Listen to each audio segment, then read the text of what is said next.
The air on Vorlag's blight tasted of ash, ozone, and something far more insidious, the raw, lingering tang of the Imperium. For the Cathar shapers, the very essence of that tainted atmosphere was a whisper of promise, a scent that sharpened their quills and quickened their 3 hearts. They were KROOT, pragmatic xeno-mercenaries, known throughout the Segmentum Pacificus for their adaptiveness and their unique dietary habits. But even among their own kind, the Cathar were an anomaly. Their shaper elder, KROOT, pushing the boundaries of what was considered acceptable, even by KROOT standards. They had, through generations of calculated consumption, developed an unnerving resilience, a savage cunning, and a taste for the exotic that bordered on the grotesque. Vorlag's blight was a world that had died screaming. Once a verdant agri-world, a breadbasket for a dozen imperial systems, it had been scoured by a demonic incursion of Nurgle's foul legions. The Imperium had fought, bled, and ultimately retreated, leaving behind a shattered husk of a planet, a festering wound in the galaxy's hide. But where the Imperium saw defeat and contamination, the Cathar shapers saw opportunity. Scavenging was their trade, and Vorlag's blight, despite its horrors, promised rich pickings for a discerning palate. The lingering demonic presence, though greatly diminished since the main imperial withdrawal, still clung to the ruins like a shroud, a mist of psychic residue and malevolent intent. This, KROOT reasoned, would be a new flavor for his kindred, a novel genetic strain to integrate into their lineage.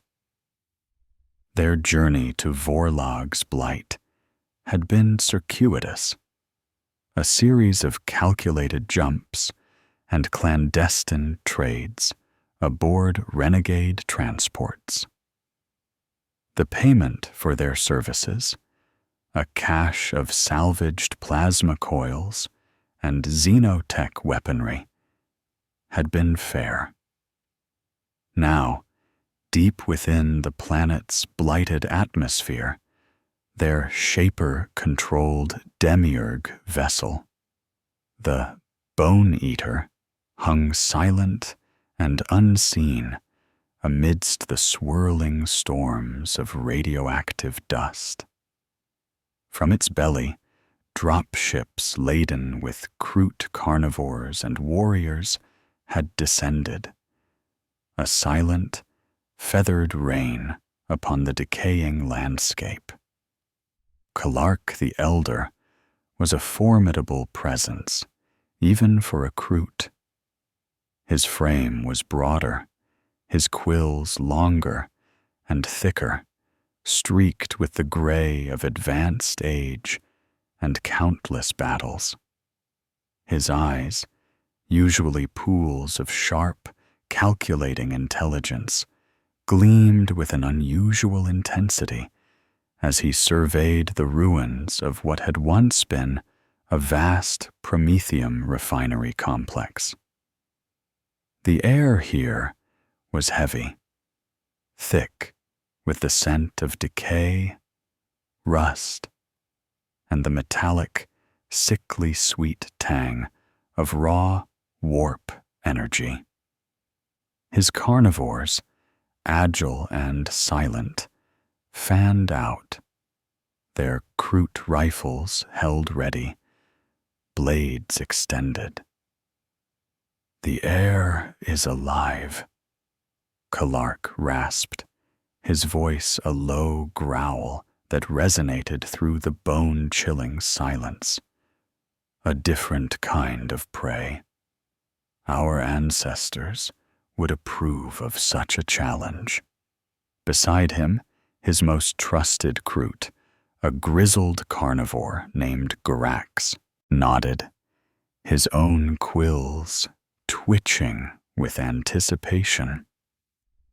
Grax had been with Kalark through countless campaigns, sharing every meal, every triumph. The initial encounters were with the lesser entities, the lingering echoes of Nurgle's infestation. Rotting Nurglings, bloated and malodorous, shambled through the ruins, their putrid laughter echoing in the decaying halls. Agile plague-bearers, their bodies covered in weeping sores, and their swords rusty with disease, lurked in the shadows.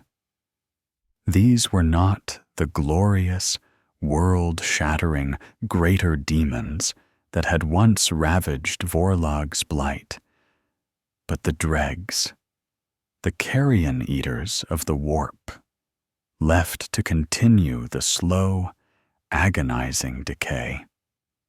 The Cathar were merciless. Their tactics were precise, brutal, and swift.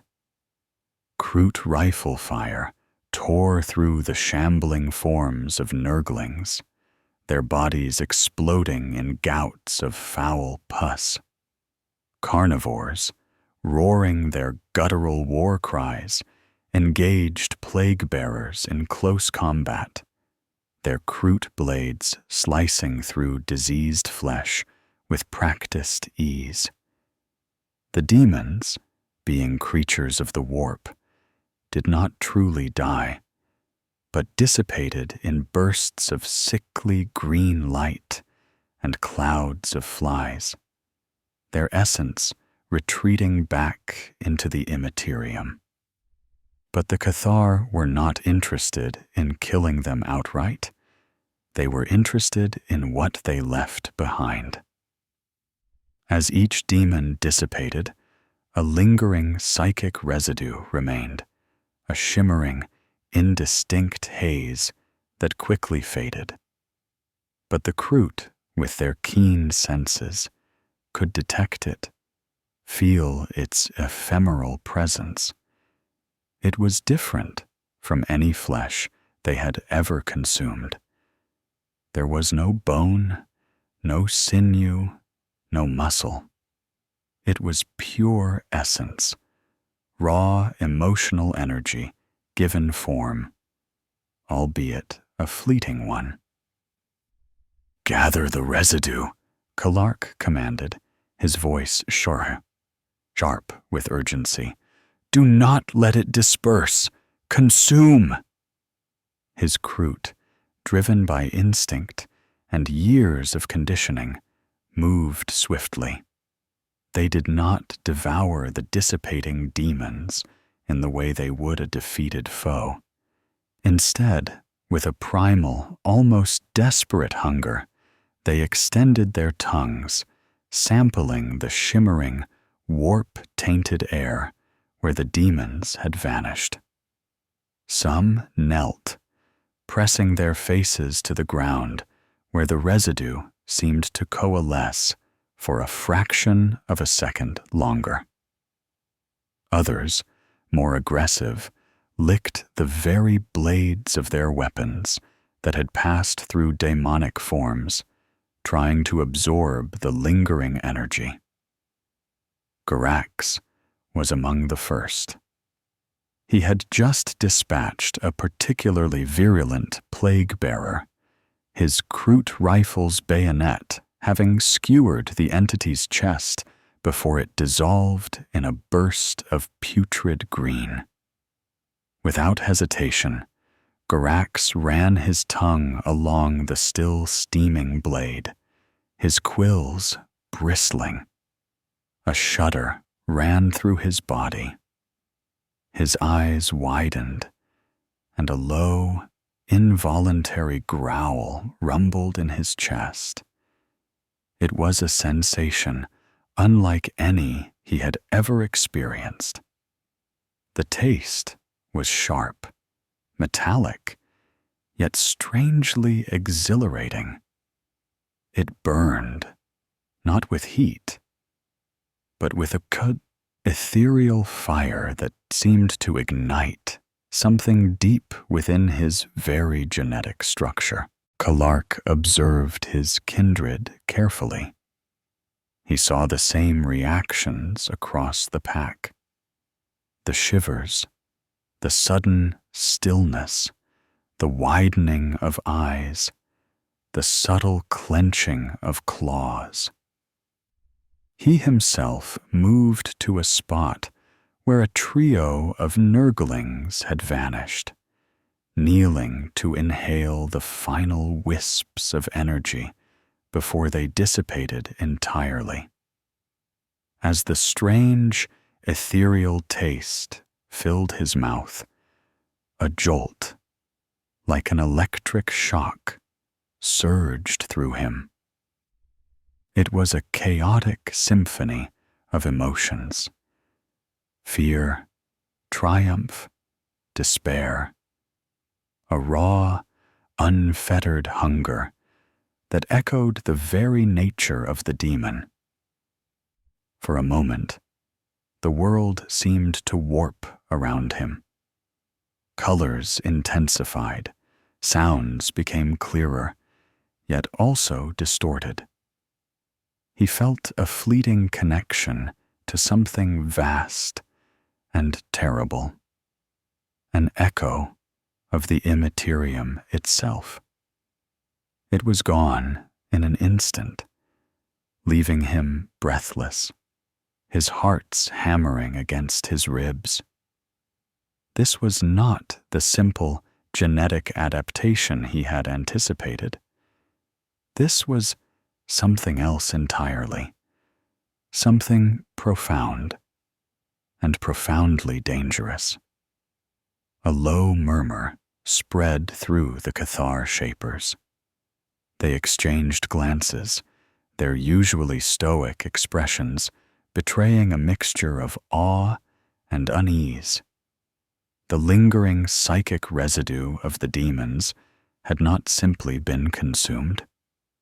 It had been absorbed.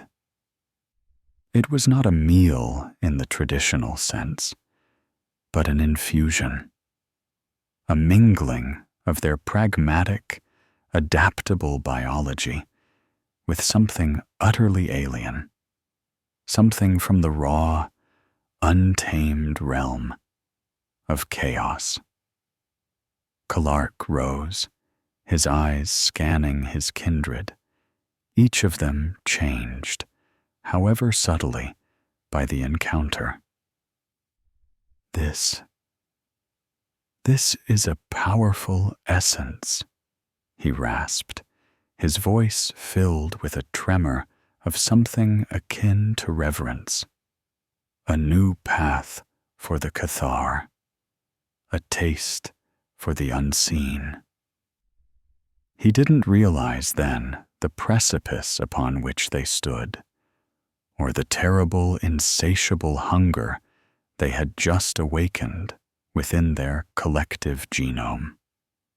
He merely saw a new resource, a new evolutionary avenue. The seeds of their tragic fall had been sown, scattered amidst the ashes of Vorlag's blight, watered by the lingering essence of the warp. The pragmatic xenomercenaries had just taken their first irreversible step towards becoming something far worse. The aftershocks of the initial consumption rippled through the Cathar pack like a cold, internal tide. It wasn't the searing agony of a venom, nor the dizzying rush of a stimulant. Instead, it was a subtle hum, a vibration that resonated in the deepest marrow of their bones and behind their eyes.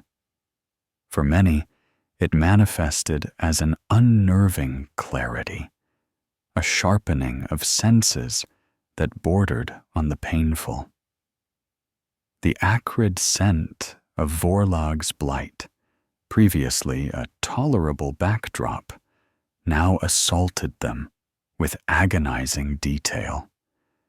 The metallic tang of irradiated dust, the sweet decay of Nurgle's lingering essence, the faint, desperate scent of trapped, dying vermin beneath the rubble.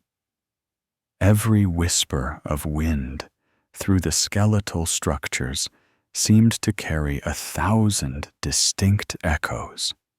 Every shadow pulsed with a nascent, unseen life. Garax, his quills still bristling from the encounter, found his vision hyper-acute. He could discern the individual dust motes swirling in the faint light filtering through the perpetual ash clouds, could track the minute scurrying of a pipe rat hundreds of meters away. His hearing, always exceptional, now picked up the faint, rhythmic thump, thump of his own hearts, a counterpoint to the distant, tortured creak of collapsing metal. But this enhancement came with a price. The world felt overwhelmingly loud, overwhelmingly vivid. His nerves thrummed with an unfamiliar, almost painful energy, leaving him restless, agitated, and prone to snapping at any KROOT who encroached too closely on his personal space. Kalark the Elder observed these shifts with a clinical, predatory eye. He felt it himself, a subtle tightening of his muscles, an unprecedented mental agility that allowed him to process battlefield data with lightning speed. During the subsequent sweeps through the Promethium refinery, the Cathar moved with an almost preternatural grace. They anticipated traps before they sprung, dodged collapsing girders with impossible reflexes, and navigated the maze-like ruins as if guided by an unseen hand. A carnivore traversing a crumbling catwalk felt an instinctive urge to leap. Just so, avoiding a section that collapsed moments later. Another, concealed in shadow, heard the almost imperceptible scrape of a lesser demon's claw on metal, far beyond normal hearing range, allowing him to launch a devastating ambush. This increased effectiveness delighted Kalark. This was the very essence of KROOT evolution, adaptation, refinement, the absorption of beneficial genetic traits. The peculiar residue from the demons, he reasoned, must have contained highly potent, if volatile, genetic information. He cataloged the changes: enhanced physical prowess, sharper senses, an almost instinctual battle prescience. These were boons, clear advantages in the eternal struggle for survival. The heightened aggression, the irritability that simmered just beneath the surface of his warriors, he dismissed as a natural consequence of powerful new adaptations, the genetic material asserting itself with uncommon vigor. "Our blood runs hotter," he grunted to Garax, his eyes gleaming with a strange, dark pride. "We are sharpening our teeth on the warp itself." Yet, not all the changes were so easily rationalized. The dreams began subtly, mere flickers at first. Upon their return to the Bone Eater, nestled in a cavernous processing plant, the relative safety of their ship did little to quell the internal turmoil. As the KROOT entered their communal slumber cycles, the ship's usually quiet sleeping chambers began to echo with low growls, restless movements, and the occasional sharp cry. Kalark himself was tormented.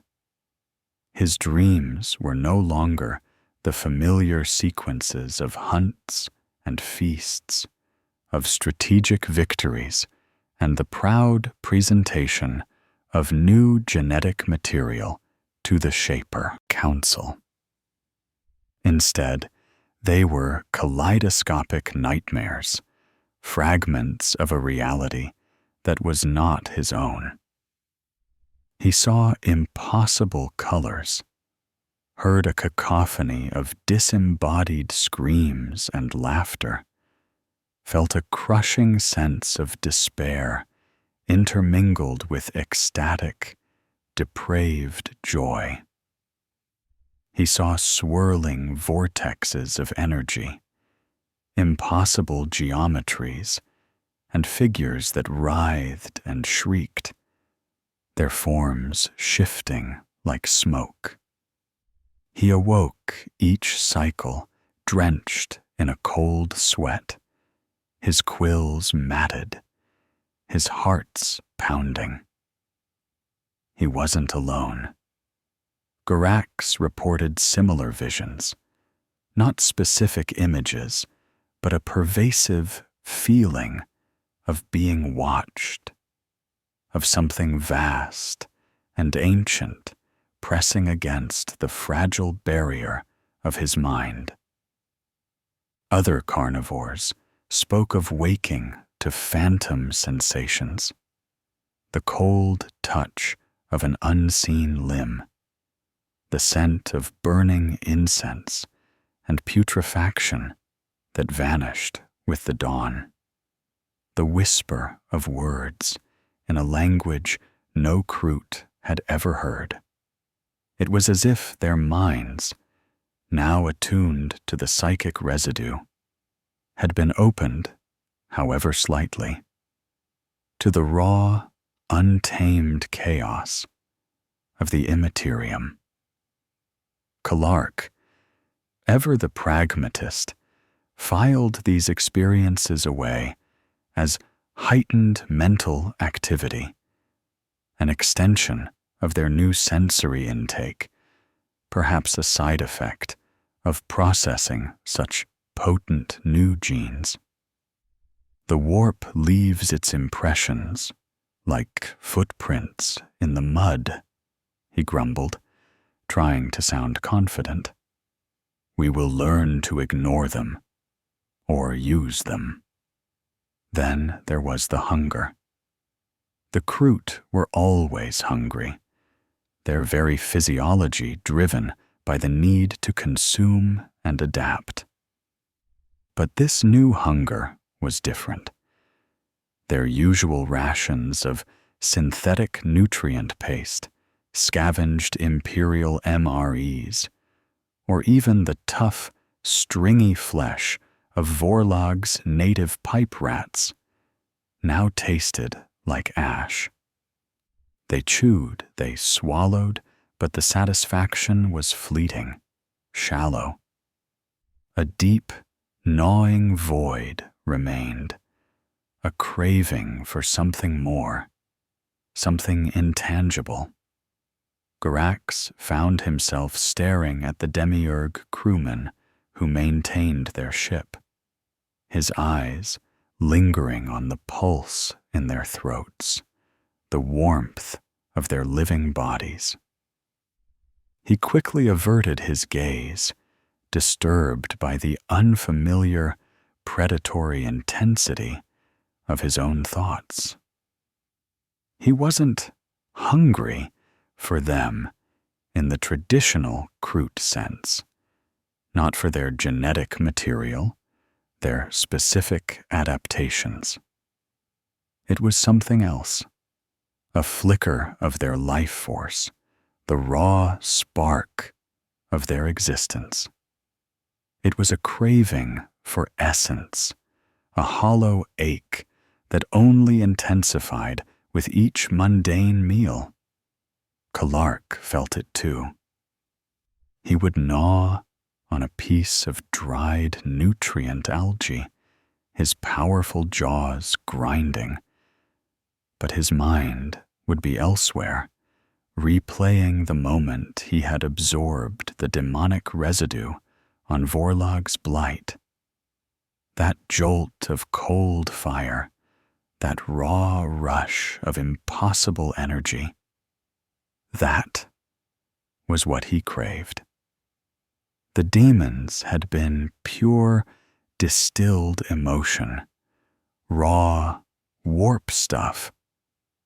And now, something deep within the Cathar's modified physiology yearned for that same purity, that same undefiled spark of life, or rather, unlife. He watched his kindred. They were leaner, their movements more fluid.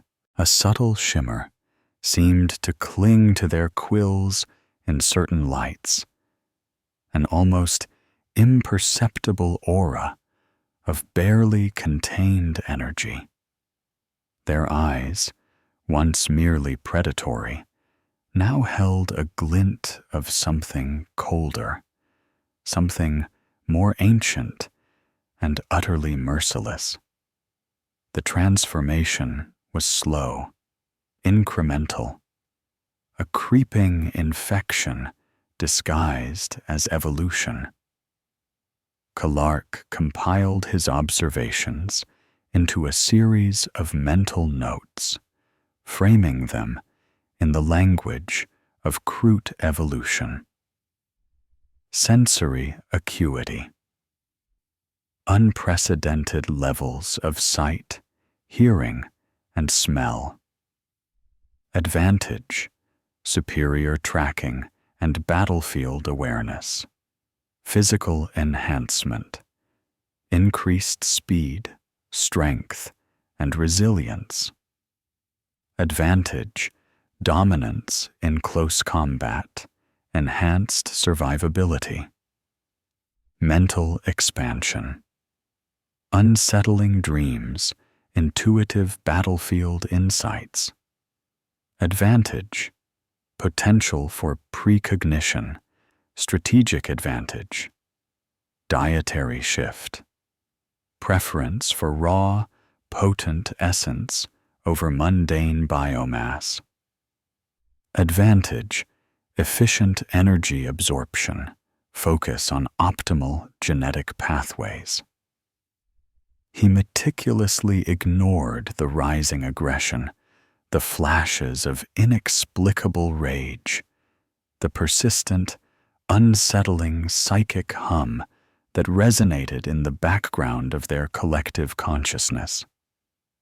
He disregarded the way KROOT would sometimes lash out at shadows or stare blankly into space, as if listening to voices only they could hear. He dismissed the way their normal KROOT scent, usually musky and earthy, was subtly shifting, acquiring an almost metallic, ozone-like undertone. To Kalark, this was progress. This was the Cathar kindred forging a new path, embracing a new, albeit challenging, form of adaptation. They had consumed the demons of Vorlag's blight, and in doing so, had become something more. He envisioned his kindred, now infused with this new power, becoming unparalleled mercenaries, unstoppable predators, their unique adaptations making them invaluable to any who could pay their price. The whispers of the warp, the growing void in their stomachs for something more than flesh, the subtle, grotesque changes that were beginning to manifest. These were simply the growing pains of a species on the cusp of a terrifying new evolutionary leap. He did not see the precipice, only the next step. And in that blindness lay the seeds of their damnation.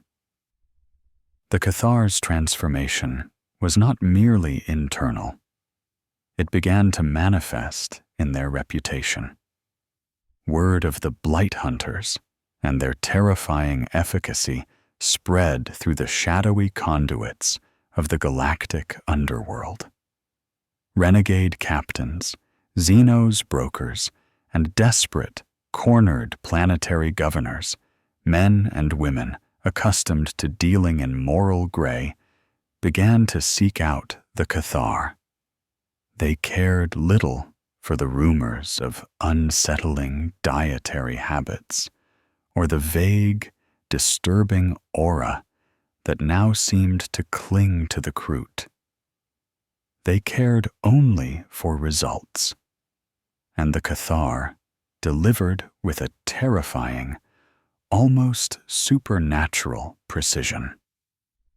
Their first major contract after Vorlag's blight was on the frontier world of Kestrel Prime, a nominally imperial planet caught between a burgeoning orc Wag and a newly established foothold of the Tau Empire.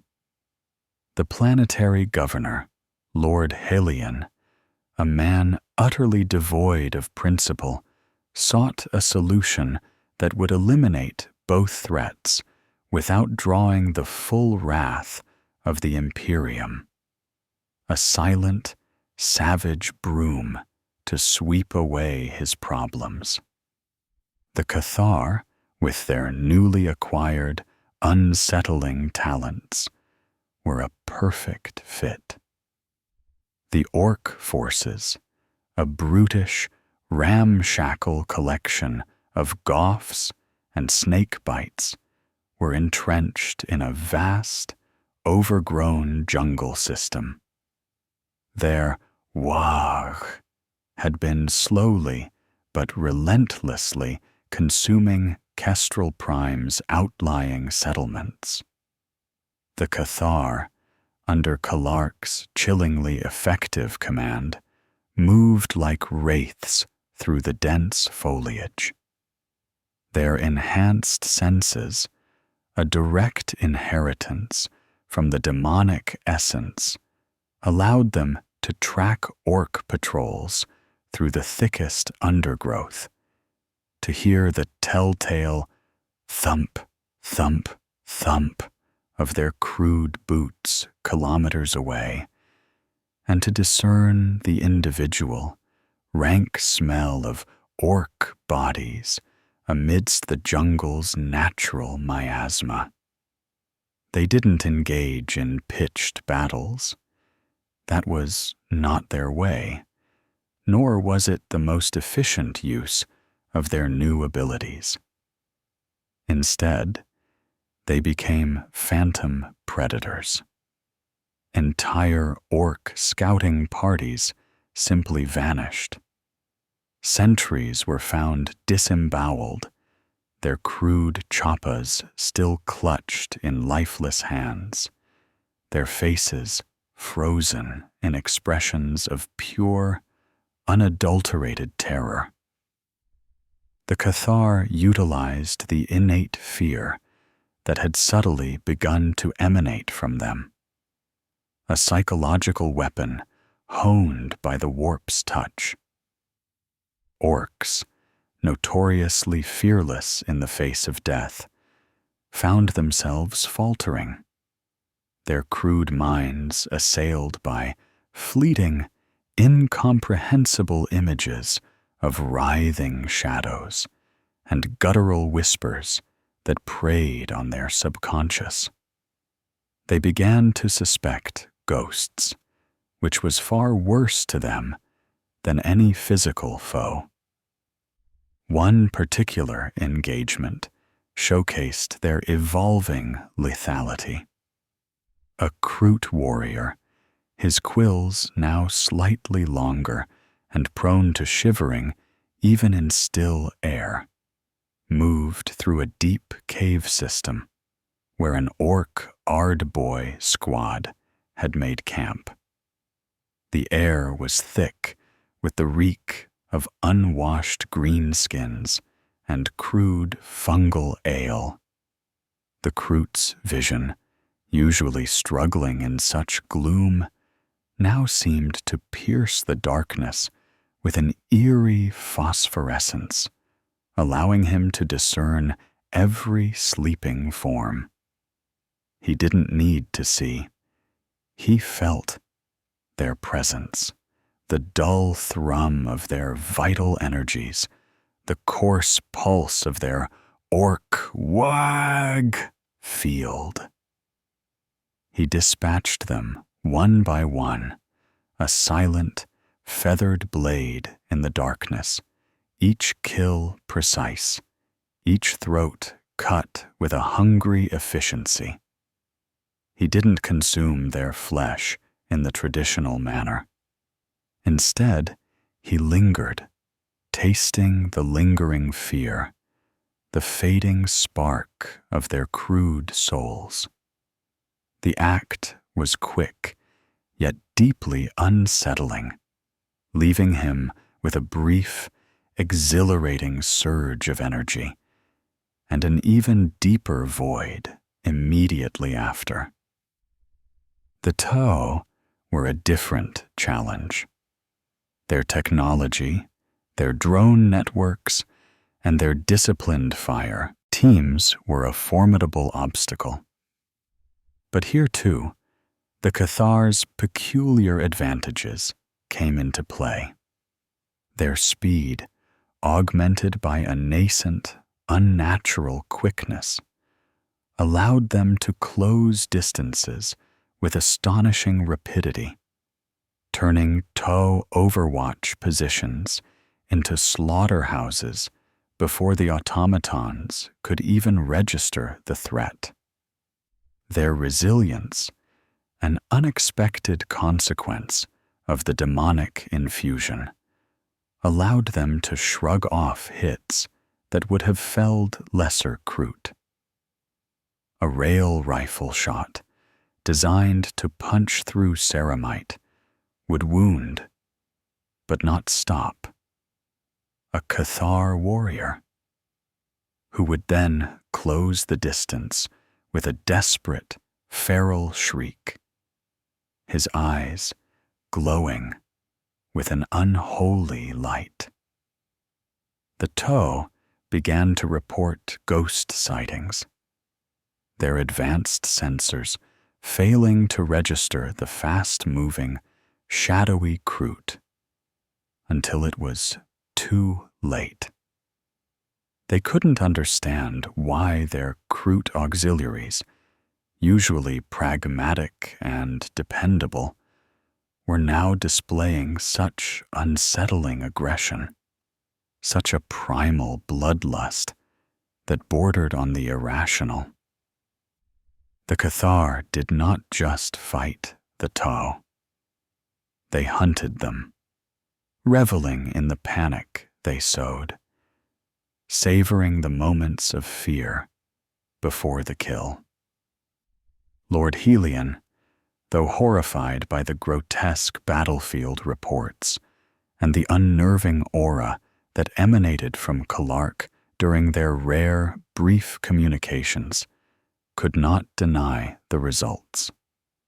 The orc Wag was broken, its remnants scattered and demoralized. The Tau had retreated, their cadre commanders baffled and terrified by the Xenos horrors they had encountered. Kestrel Prime was secure, for now. The payment was transferred, vast coffers of materiel and precious warp fuel credits, enough to sustain the Bone Eater and its strange cargo for years. The Cathar pack, returning to their ship, was a different entity than the one that had landed. Physically, the changes were still subtle, but undeniably present. Some KROOT now had slightly elongated digits, ending in sharper, almost chitinous claws.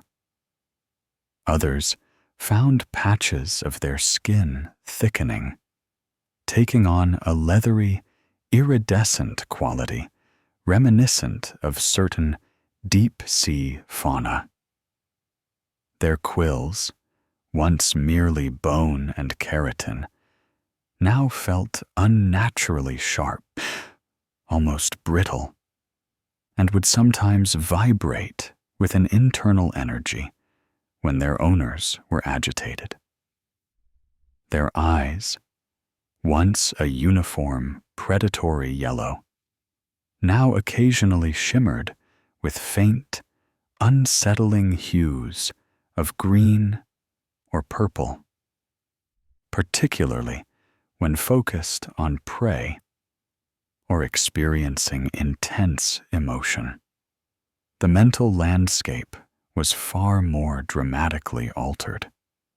The persistent hum had intensified, no longer a subtle vibration, but a low, guttural roar that constantly threatened to overwhelm their thoughts.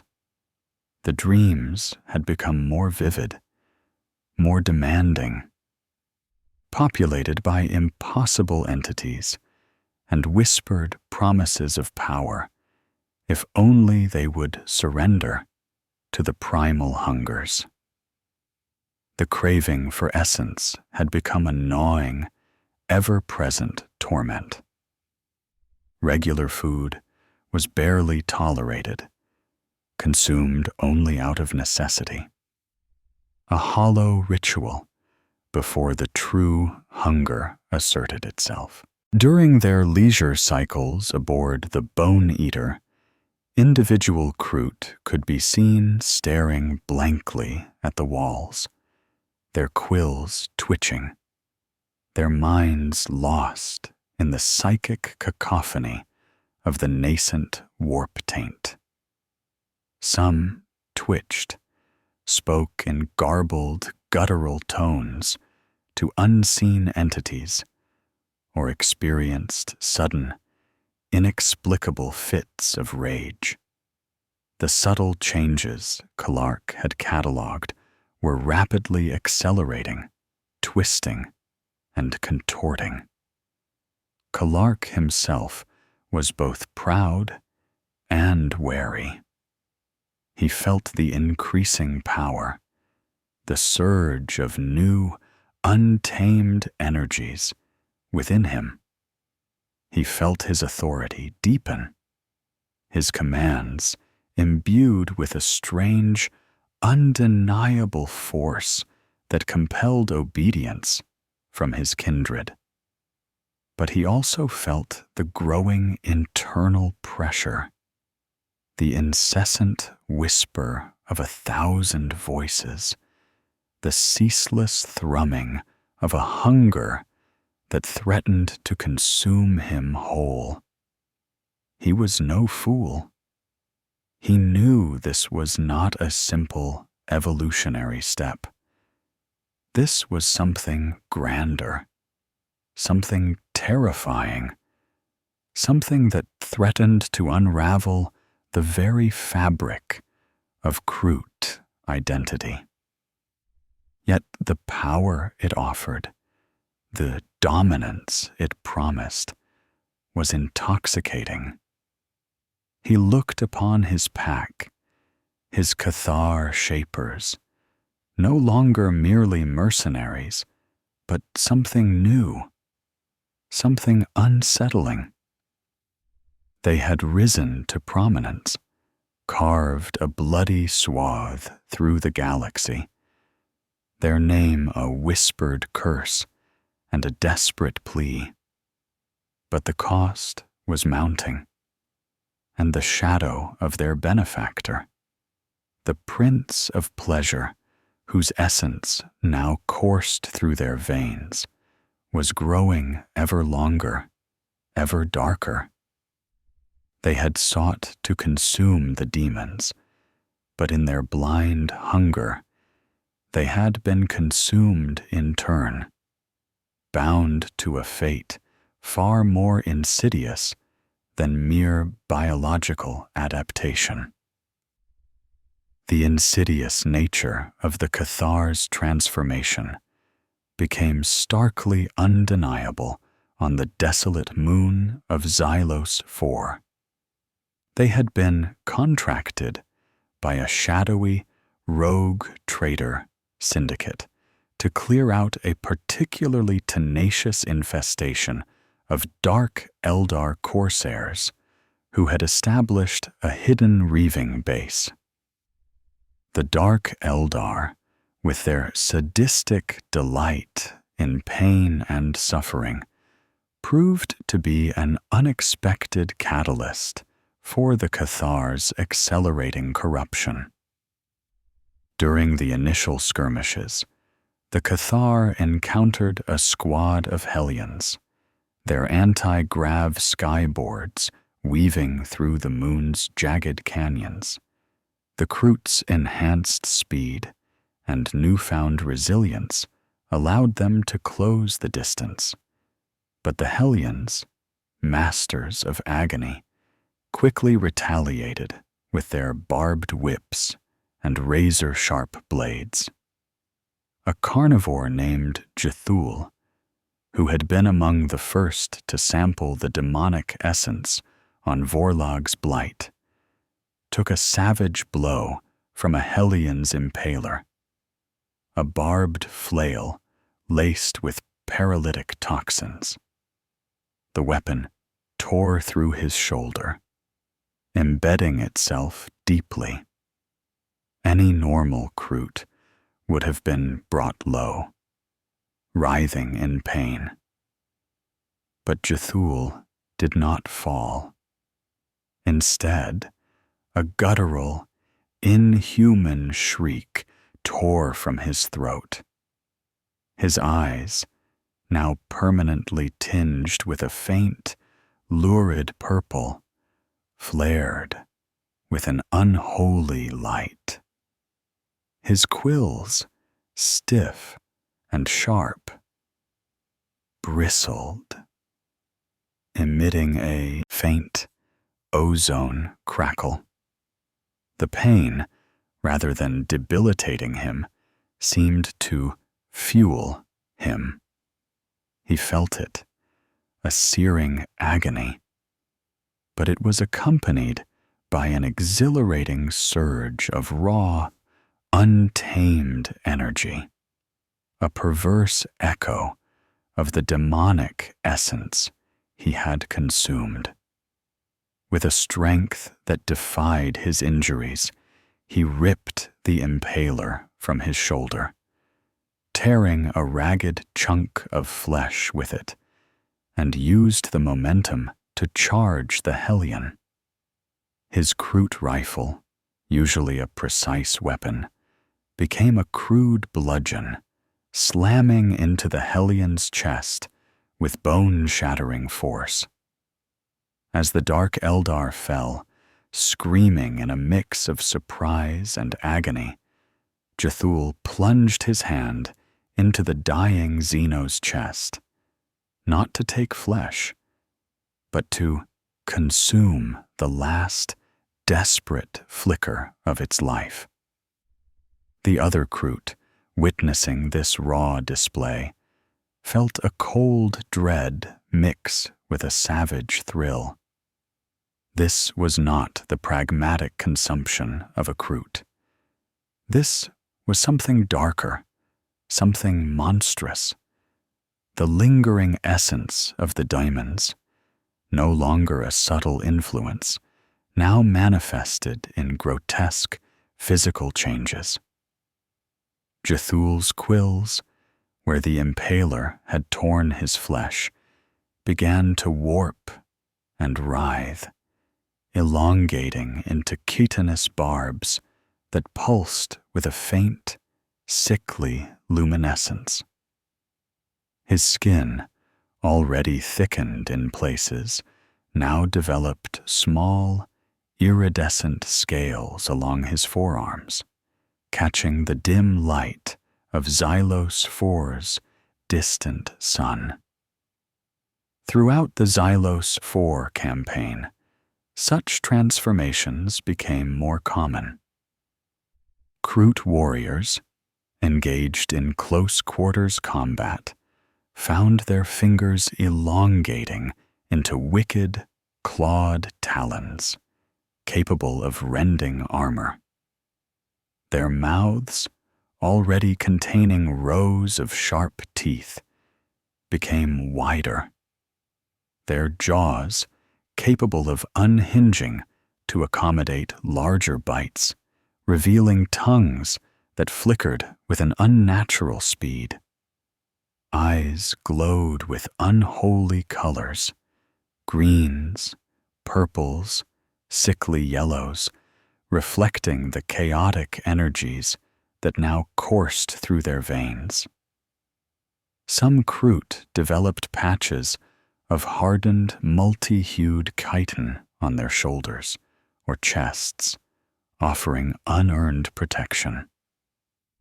Others found their bones thickening, their frames growing bulkier, stronger, yet often contorted into unsettling, asymmetrical forms. The Cathar were no longer just evolving. They were mutating. More disturbingly, their insatiable hunger for essence, for souls, intensified with each kill.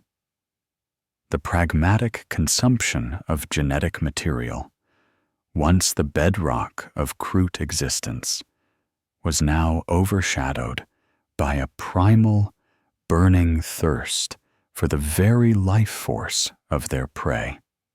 After a battle, the Cathar would not merely pick over the fallen for prime genetic samples. They would linger, pressing their hands to the cooling bodies of their enemies, inhaling the last whispers of fear, the dissipating psychic energy that defined the death of a sentient being. The act was a brief, intoxicating high, quickly replaced by an even deeper, more tormenting craving. This shift did not go unnoticed by other KROOT kindreds operating in the same sector. The KROOT, for all their varied dietary preferences, held a collective genetic memory, an ancestral aversion to certain forms of consumption. Daemons, warp spawn, and the pure, concentrated forms of chaos were deeply ingrained as forbidden, as utterly anathema to the KROOT way. The subtle, then blatant, changes in the Cathar's appearance, the unsettling aura of malice that now radiated from them, and the horrifying accounts of their soul-draining habits, quickly became a point of revulsion. The first official confrontation came on the jungle moon of Eris. The Cathar had been tracking a band of imperial stragglers, their hunger for human essence overriding any strategic considerations. They were ambushed by a pack of KROOT hound hunting parties from the Shapers of the Green Talon, a kindred renowned for its honor and adherence to ancient KROOT traditions. The Green Talon KROOT, their feathers a verdant green, and their movements swift and silent, attacked with the intent to purge. Their shaper, a venerable KROOT named Katarn, bellowed a challenge, accusing Kalark and his kindred of blasphemy, of becoming foul shadow eaters. "You have consumed the warp, Kalark," Katarn roared, his voice laced with disgust. "You are no longer KROOT. You are an abomination." Kalark, his own body now showing a subtle, almost serpentine shift in his neck, merely cackled. The sound was dry, rasping, and utterly devoid of KROOT warmth. "We have evolved, Katarn. We have taken what you fear and made it our own. We are stronger. We are more." The battle was brief and brutal. The Green Talon KROOT, for all their skill and traditional prowess, were unprepared for the raw, chaotic power that now surged through the Cathar. A carnivore from the Cathar pack, his skin now faintly glowing with a sickly green luminescence, charged into a group of Green Talon warriors, his KROOT rifle now wreathed in crackling dark energy. He didn't fire. He simply slammed the weapon down, and a wave of raw force erupted, throwing the Green Talons backwards, their bodies spasming as if struck by lightning. Another Cathar, her eyes burning with unnatural light, fixed her gaze on Katarn. The veteran shaper suddenly clutched his head, a scream tearing from his throat as impossible images and raw, psychic agony flooded his mind, forcing him to his knees. The Green Talons, horrified and outmatched, were forced to retreat, leaving several of their fallen behind. The Cathar, instead of consuming the genetic material of their former brethren, performed a ritual that was both alien and horrific. They did not eat the flesh. Instead, they gathered around the dying and the dead, their eyes alight with a terrible hunger, and with guttural chants and gestures, they began to drain the last spark of life from their own kind, their bodies visibly trembling with the sickening pleasure of the act. Word of this atrocity spread like wildfire among the scattered KROOT kindreds. The Cathar Shapers were no longer merely a troublesome kindred with odd habits. They were a menace, a source of profound corruption. Other KROOT began to actively shun them, their demiurge client races severing ties, their routes through the galaxy becoming increasingly dangerous as they found themselves hunted not just by Imperial forces, but by their own species. The shadow that had fallen over the Cathar was now thick and suffocating.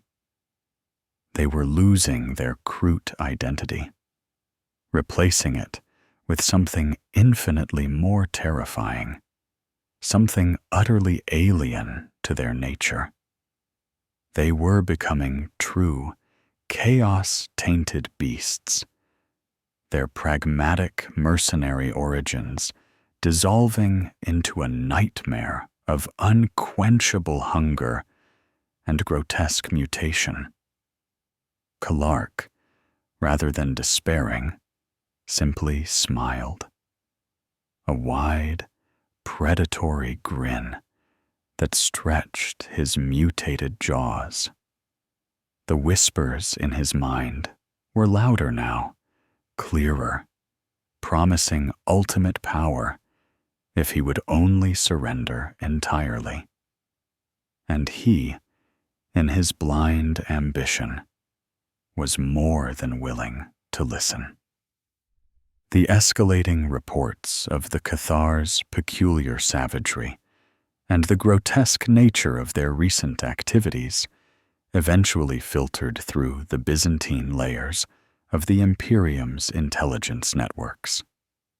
The details were fragmentary at first. Whispers from a terrified planetary governor on Kestrel Prime, garbled Vox transmissions from retreating Tau forces speaking of soul-hungry xeno-beasts. And then, most disturbingly, the chilling reports from surviving KROOT kindreds who spoke of their brethren being consumed not for genetics, but for essence. Such tales, often dismissed as xenostech exaggerations or the ravings of the warp-crazed, rarely warranted direct attention from the highest echelons. But these reports landed on the data slates of Inquisitor Rhodia Volkov of the Ordo Malleus.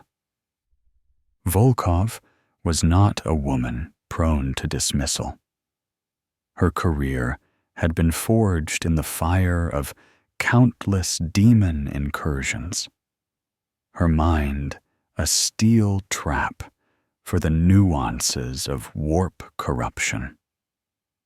She knew that chaos, in its infinite malice, was constantly seeking new vectors, new ways to infect and warp the materium. The idea of a xenos species, known for its genetic adaptability, somehow consuming and then manifesting demonic traits, was not merely an anomaly. It was a unique and insidious threat. It spoke of a potential for a new form of demonic host, a self-propagating vector of corruption that could spread across the galaxy like a plague, unnoticed by conventional methods of daemon detection until it was too late. Volkov was a striking figure, even among the inquisitors of the Ordo Malleus.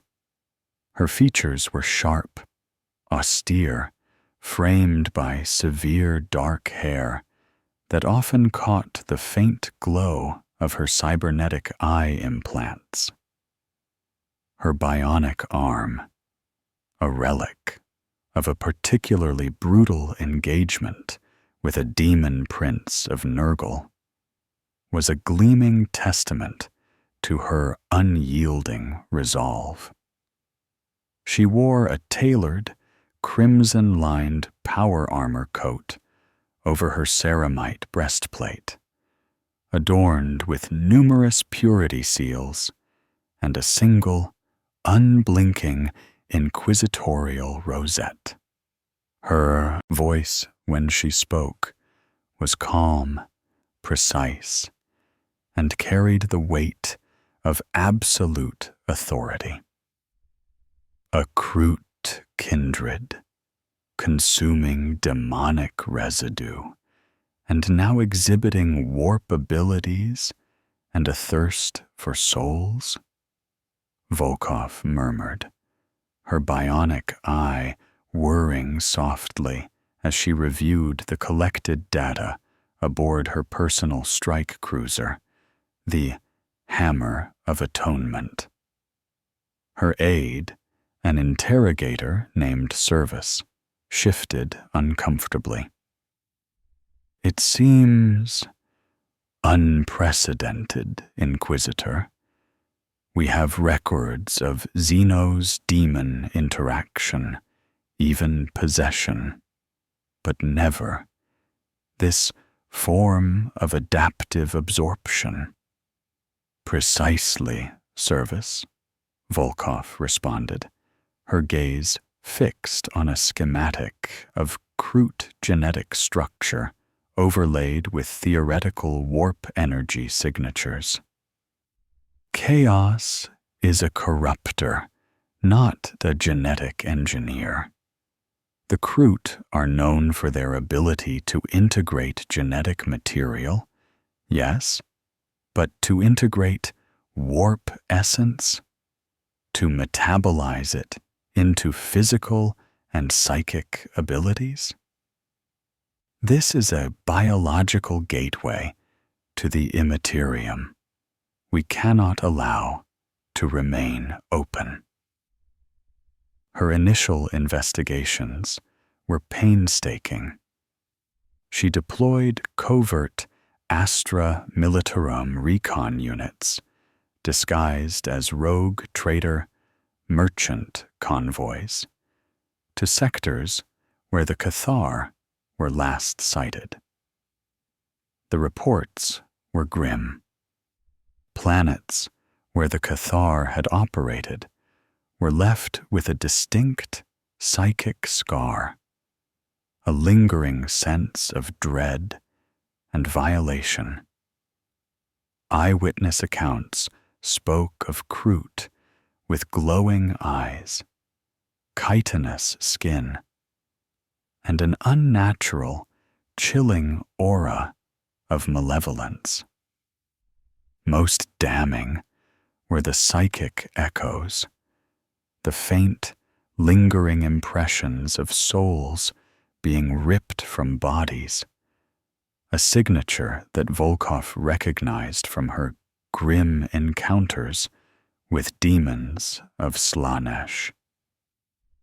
The patterns are clear, Volkov stated during a briefing with her retinue of stormtroopers and a gray-armored squad of demon hosts, their faces grim and impassive.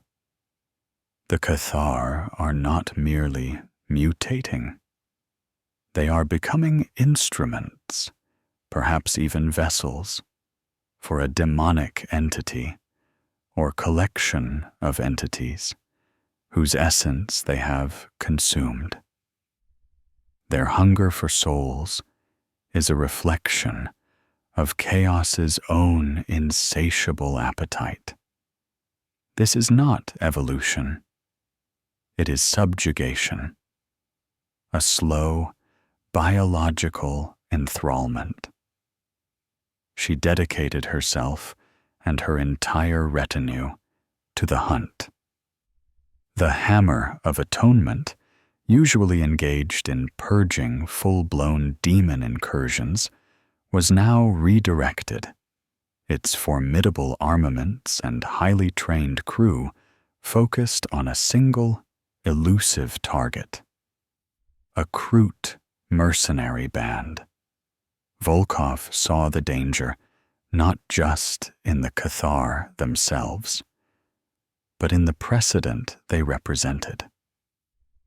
If a Xenos species could so readily, albeit unwittingly, become a breeding ground for demonic attributes, then the galaxy was in even greater peril.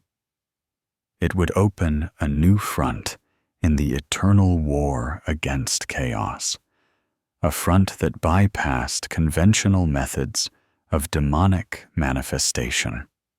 Her pursuit was relentless. She developed highly specialized Auspex protocols designed to detect the unique psychic signature of the Cathar, a blend of KROOT biology and subtle warp resonance. She interrogated captured KROOT from other kindreds, extracting information, often through force, about the Cathar's movements, their evolving capabilities, and the growing fear they inspired among their own kind. Each piece of information painted a darker, more disturbing picture. Volkov learned of Kalark the Elder, the Shaper who had instigated the initial consumption. She recognized the archetype, the ambitious leader, blinded by perceived power, leading his people down a path to damnation. She saw the tragedy in it, a species renowned for its pragmatism and adaptability being twisted into something monstrous by its own defining trait. But tragedy was a luxury she could not afford to mourn. There was only duty. This Kalark and his Shapers are no longer simply Xenos mercenaries, Volkov declared to Service, her bionic eye glowing with cold conviction. They are a vector for a new form of demonic plague. They are anathema. They must be purged, their lineage extinguished, and every trace of their grotesque evolution erased from the annals of galactic history. The galaxy cannot afford a species that can eat chaos. The hunt began in earnest. The Hammer of Atonement became a grim predator, pursuing the Bone Eater across star systems, through asteroid fields, and into the murky depths of uncharted nebulae. Volkov knew this would not be a simple extermination. The Cathar were formidable, their new powers making them unpredictable and terrifyingly efficient. She also knew that the longer they survived, the more deeply entwined they would become with the warp, until they were no longer KROOT at all, but something far, far worse. Her resolve was absolute. The Cathar Shapers were her arch nemesis, a unique challenge from the warp. And she would not rest until their tainted blood stained the void. The internal strife within the Cathar kindred had been a simmering undercurrent ever since Vorlag's blight, a discordant hum beneath the surface of Kalark's grand evolutionary vision. But as the mutations accelerated, becoming more grotesque, and the soul hunger transformed into an agonizing, perpetual torment, the whispers of dissent grew into a chorus of desperate cries, threatening to tear the Cathar apart from within. Not all KROOT possessed the same tolerance for the warp's touch, nor the same thirst for its insidious power. While many had embraced the initial surge of enhanced senses and strength, the later manifestations, the writhing quills, the iridescent chitin, the constant, maddening psychic static in their minds, were a bridge too far for some. They saw their forms twisting into mockeries of KROOT kind, their once pragmatic dietary habits becoming a source of unholy craving. They felt their ancestral pride eroding, replaced by a primal, irrational rage that threatened to consume their very minds. Among the dissenters was a seasoned carnivore named Kaval. His quills, unlike the increasingly chaotic and shimmering ones of his brethren, remained an earthy brown, though his eyes too flickered with an unnatural light.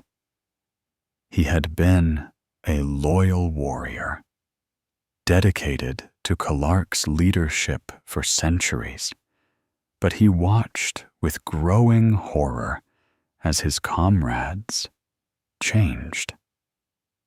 He saw the KROOT hounds, once agile and keen-sensed, now occasionally convulsing on the Bone Eater's deck, their limbs elongating unevenly, their jaws snapping at unseen terrors. He saw the proud warriors he had fought alongside devolve into twitching, snarling beasts, their KROOT rifles discarded in favor of tearing enemies apart with newly formed claws.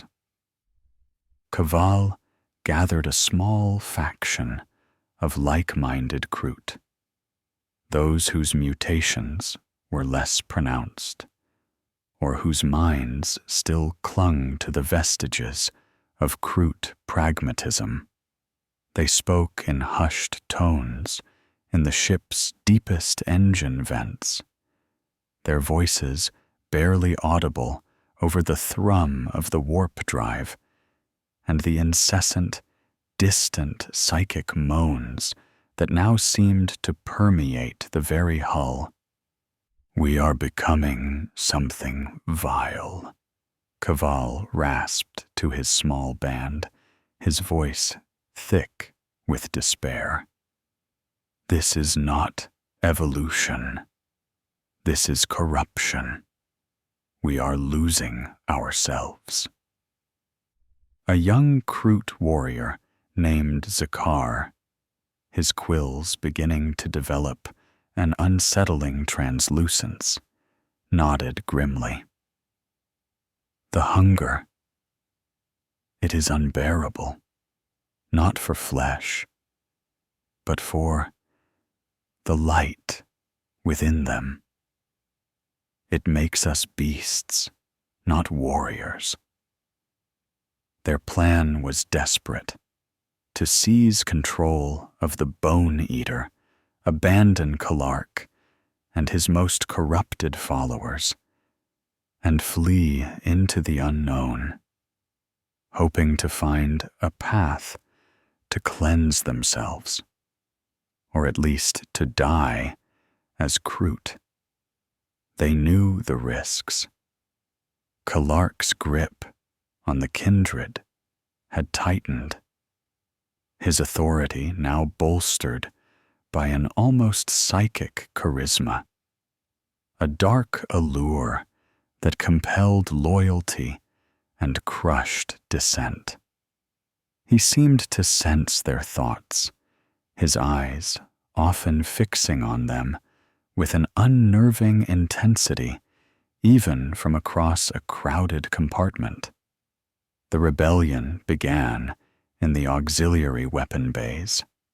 Kaval's faction, numbering only 24 against Kalark's vastly larger and increasingly mutated following, launched their desperate assault.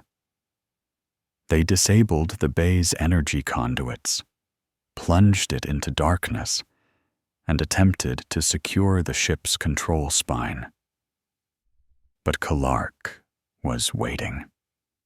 Whether through the whispers of the warp or simply an advanced form of precognition granted by his new powers, he had anticipated their treachery. As Kaval and his loyalists entered the dark bay, the lights flickered on, revealing Kalark standing at the far end, flanked by Garax and several other heavily mutated carnivores. Their forms were grotesque caricatures of KROOT kind, elongated limbs, eyes glowing with malevolent fire, patches of skin replaced by hardened, shimmering chitin that seemed to shift colors in the flickering light. Foolish, weak-willed children, Kalark hissed, his voice now layered with an unnatural resonance, a subtle echo that seemed to twist the very air.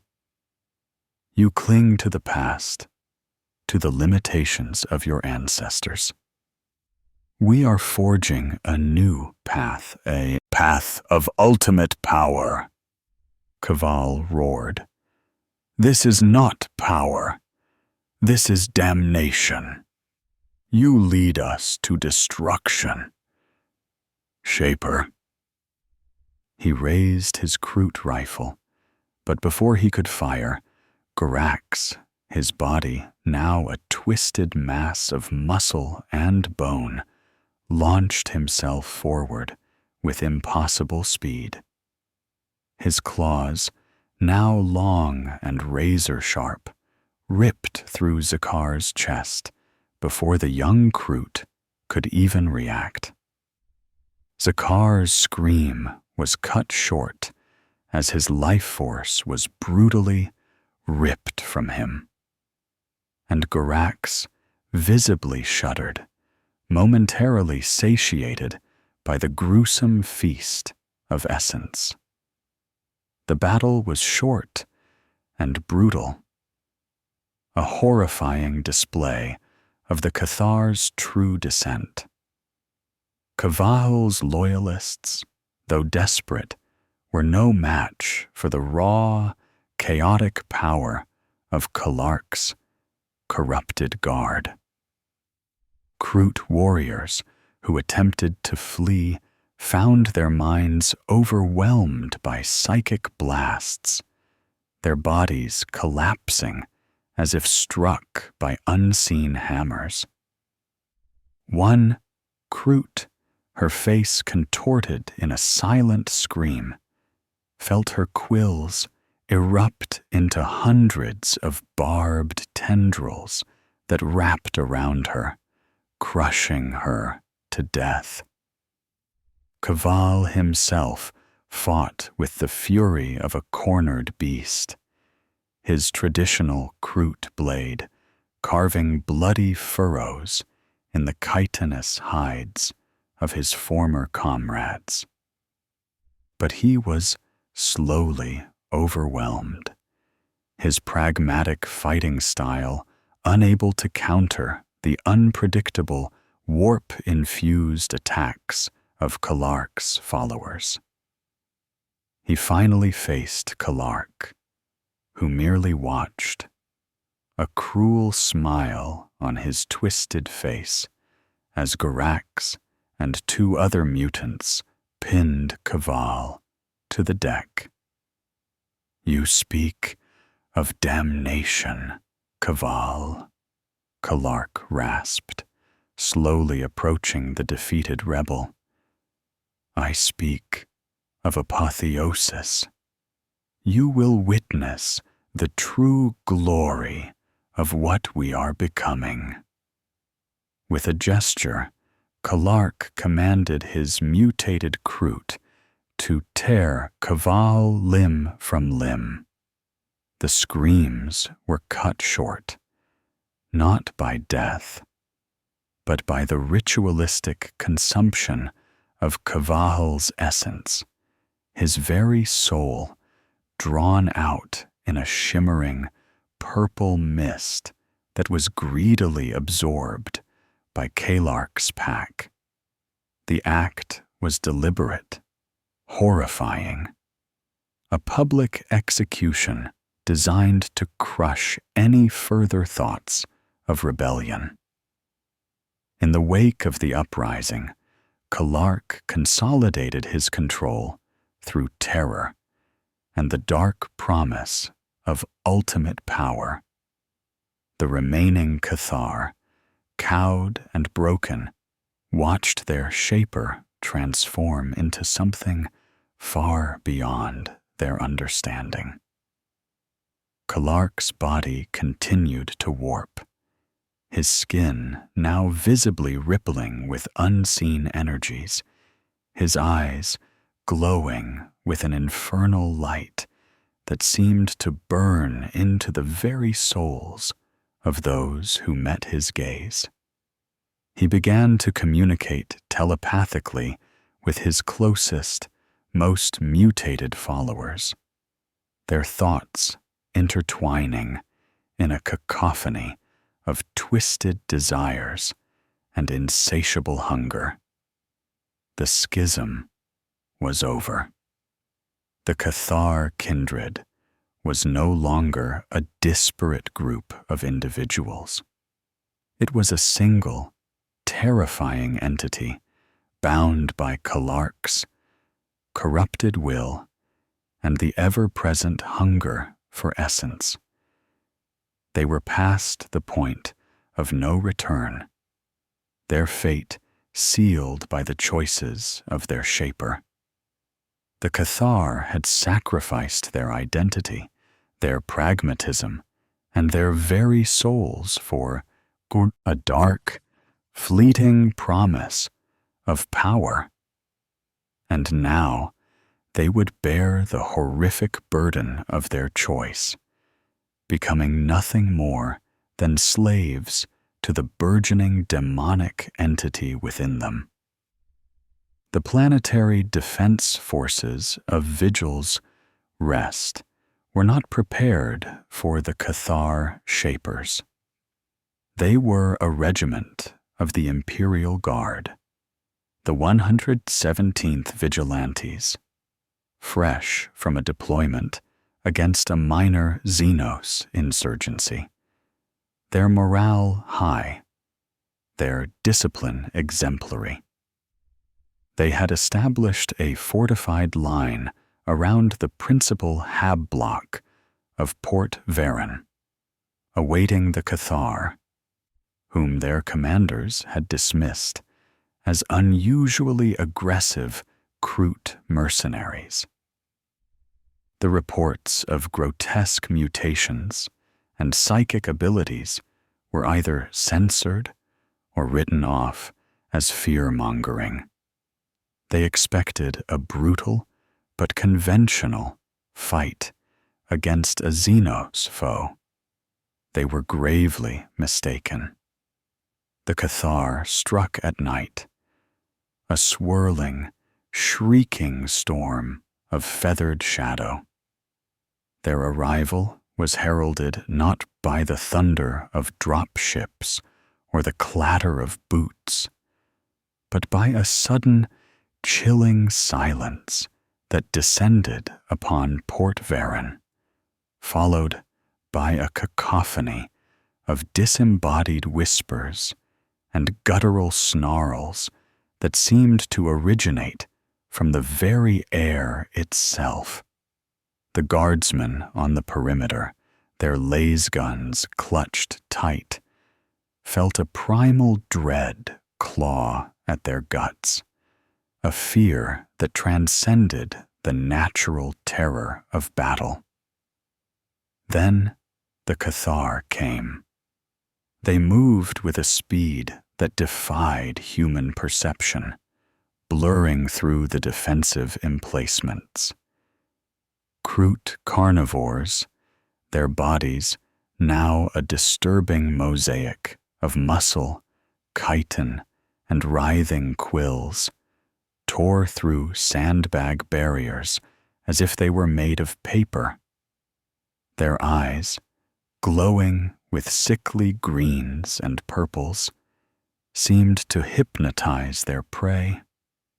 Freezing guardsmen in their tracks before their KROOT rifles, now crackling with dark energy, blasted them apart, or their newly elongated claws disemboweled them with savage efficiency. One Cathar warrior, his skin now slick and iridescent, bounded onto a Lehman Russ battle tank. Before the crew could react, he plunged a hand into the tank's armor plating. The ceramite shrieked, then warped, the metal flowing like molten lead under his touch, creating a gaping maw through which he ripped out the driver. The screams of the dying guardsmen were not just of pain, but of something deeper, as his very essence was brutally siphoned away. The Cathar warrior visibly trembled, momentarily satiated, before leaping towards the next target, a monstrous hunger in his glowing eyes. KROOT the Elder, now a truly terrifying figure, coordinated the attack with an almost demonic precision. His body had undergone further dramatic changes.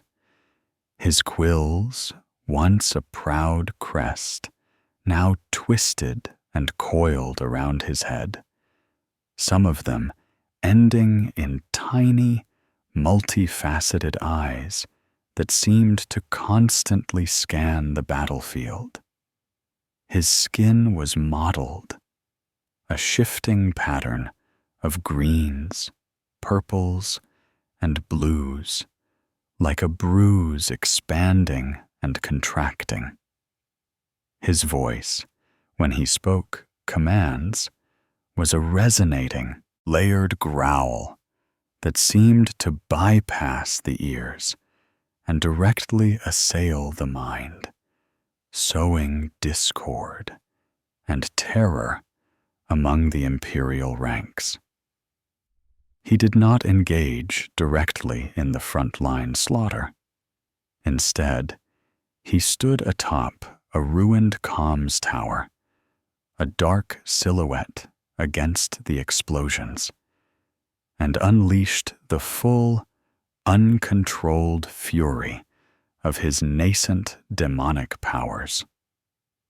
Crude psychic blasts, pure manifestations of raw warp energy, erupted from his outstretched hands, tearing through entire squads of guardsmen, leaving behind only charred craters and lingering, terrified psychic echoes. He didn't understand the complex intricacies of sanctioned psyker abilities. He simply willed the energy to manifest, driven by the raging chaos within him. The warp responded, crudely, violently, shattering the Imperium with unholy force. The very air around the Cathar seemed to thicken, imbued with a palpable aura of fear and despair. Guardsmen found their resolve crumbling, their minds assailed by fleeting, horrifying visions, their loved ones dying, their own gruesome deaths replayed endlessly, the faces of their fallen comrades contorted in agony. The Cathar were not just killing, they were harvesting, feeding on the fear, on the psychic detritus of 1,000 dying souls. The battle for Port Varen was a massacre. The 117th Vigilantes, for all their discipline, broke and ran. Their officers, their minds reeling from the psychic assault, screamed orders that dissolved into panicked whimpers.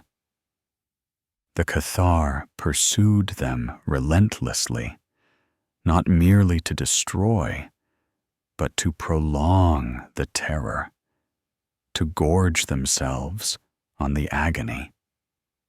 By dawn, Port Varen was a charnel house. Not a single Imperial guardsman was left alive. The Cathar stood amidst the carnage, their bodies pulsing with an unnatural energy, their eyes still glowing with the afterglow of their monstrous feast. The ground was saturated not just with blood, but with psychic anguish, a raw, screaming tapestry of terror and despair that seemed to rise from the very earth.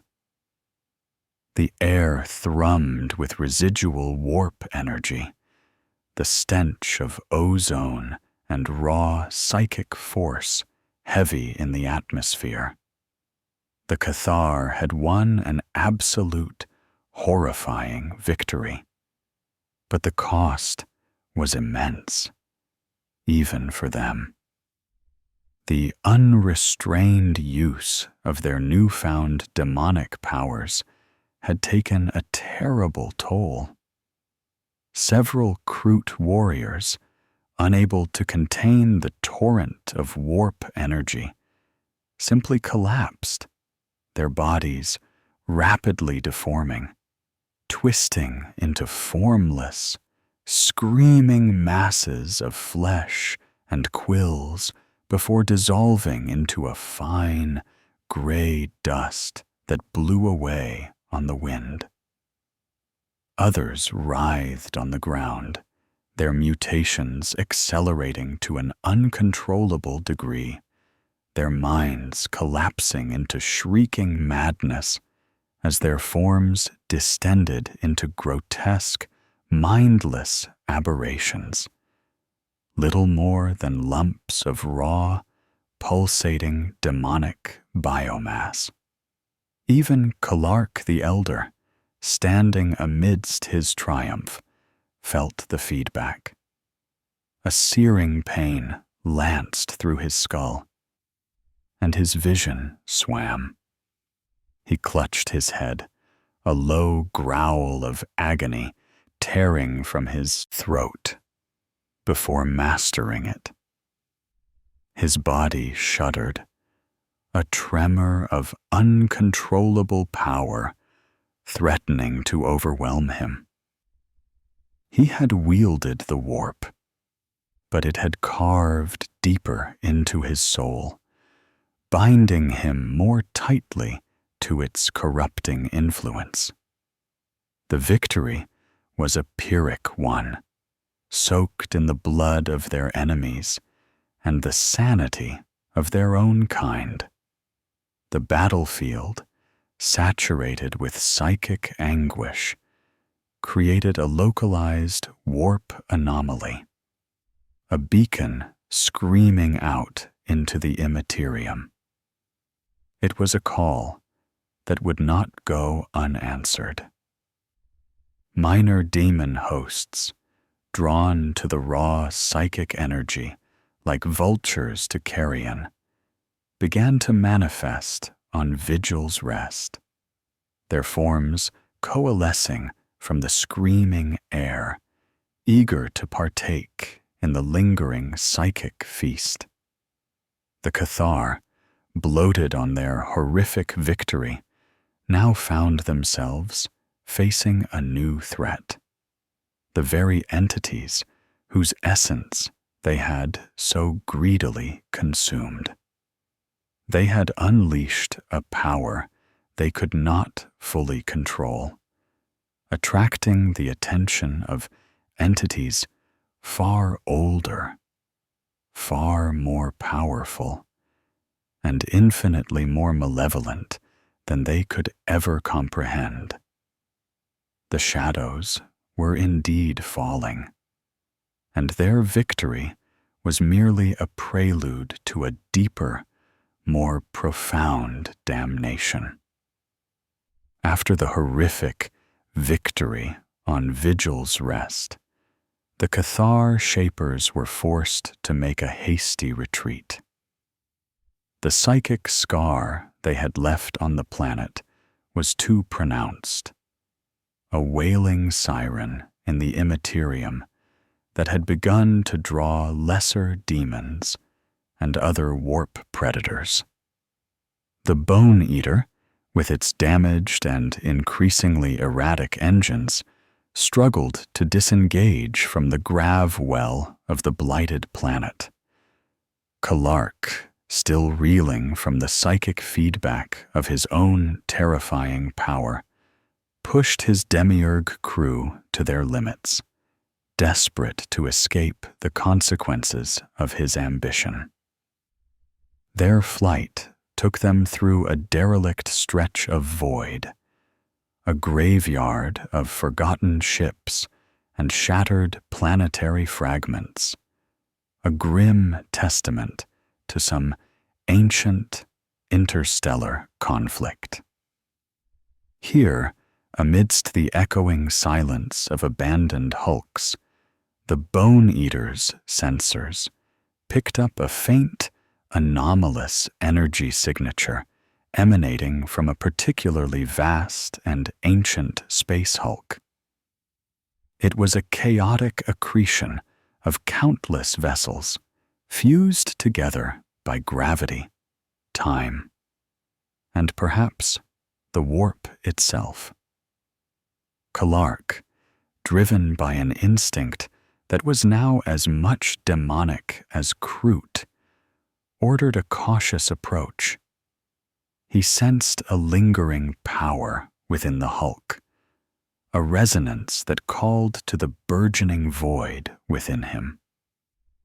A small Cathar scouting party, comprised of the least mutated but still fiercely loyal KROOT, was dispatched to investigate. Led by Gorax, whose mutations were now profound, his left arm thicker and ending in a clawed, chitinous fist, his eyes a permanent, glowing purple. They navigated the labyrinthine corridors of the space hulk. The air was thick with the dust of ages, the metallic tang of corrosion, and a faint, unsettling psychic hum that resonated with their own internal torment. They scavenged through ruined bridges and decaying cargo bays, finding relics of countless fallen civilizations, the shattered remains of Eldar spirit stones, the rusted armaments of long-dead Imperial Guard regiments, the grotesque idols of forgotten Xenos cults. The Cathar, their hunger for genetic material, now eclipsed by the craving for essence, found little of interest until they descended into what appeared to be a former Imperial research vessel, fused haphazardly into the hulk's core. Here, within a sealed data vault, miraculously preserved from the ravages of time and warp. They discovered fragments of ancient data slates and warped Imperial logs. The Pict feeds were corrupted, flickering images of green, rotting landscapes, and bloated, shambling horrors.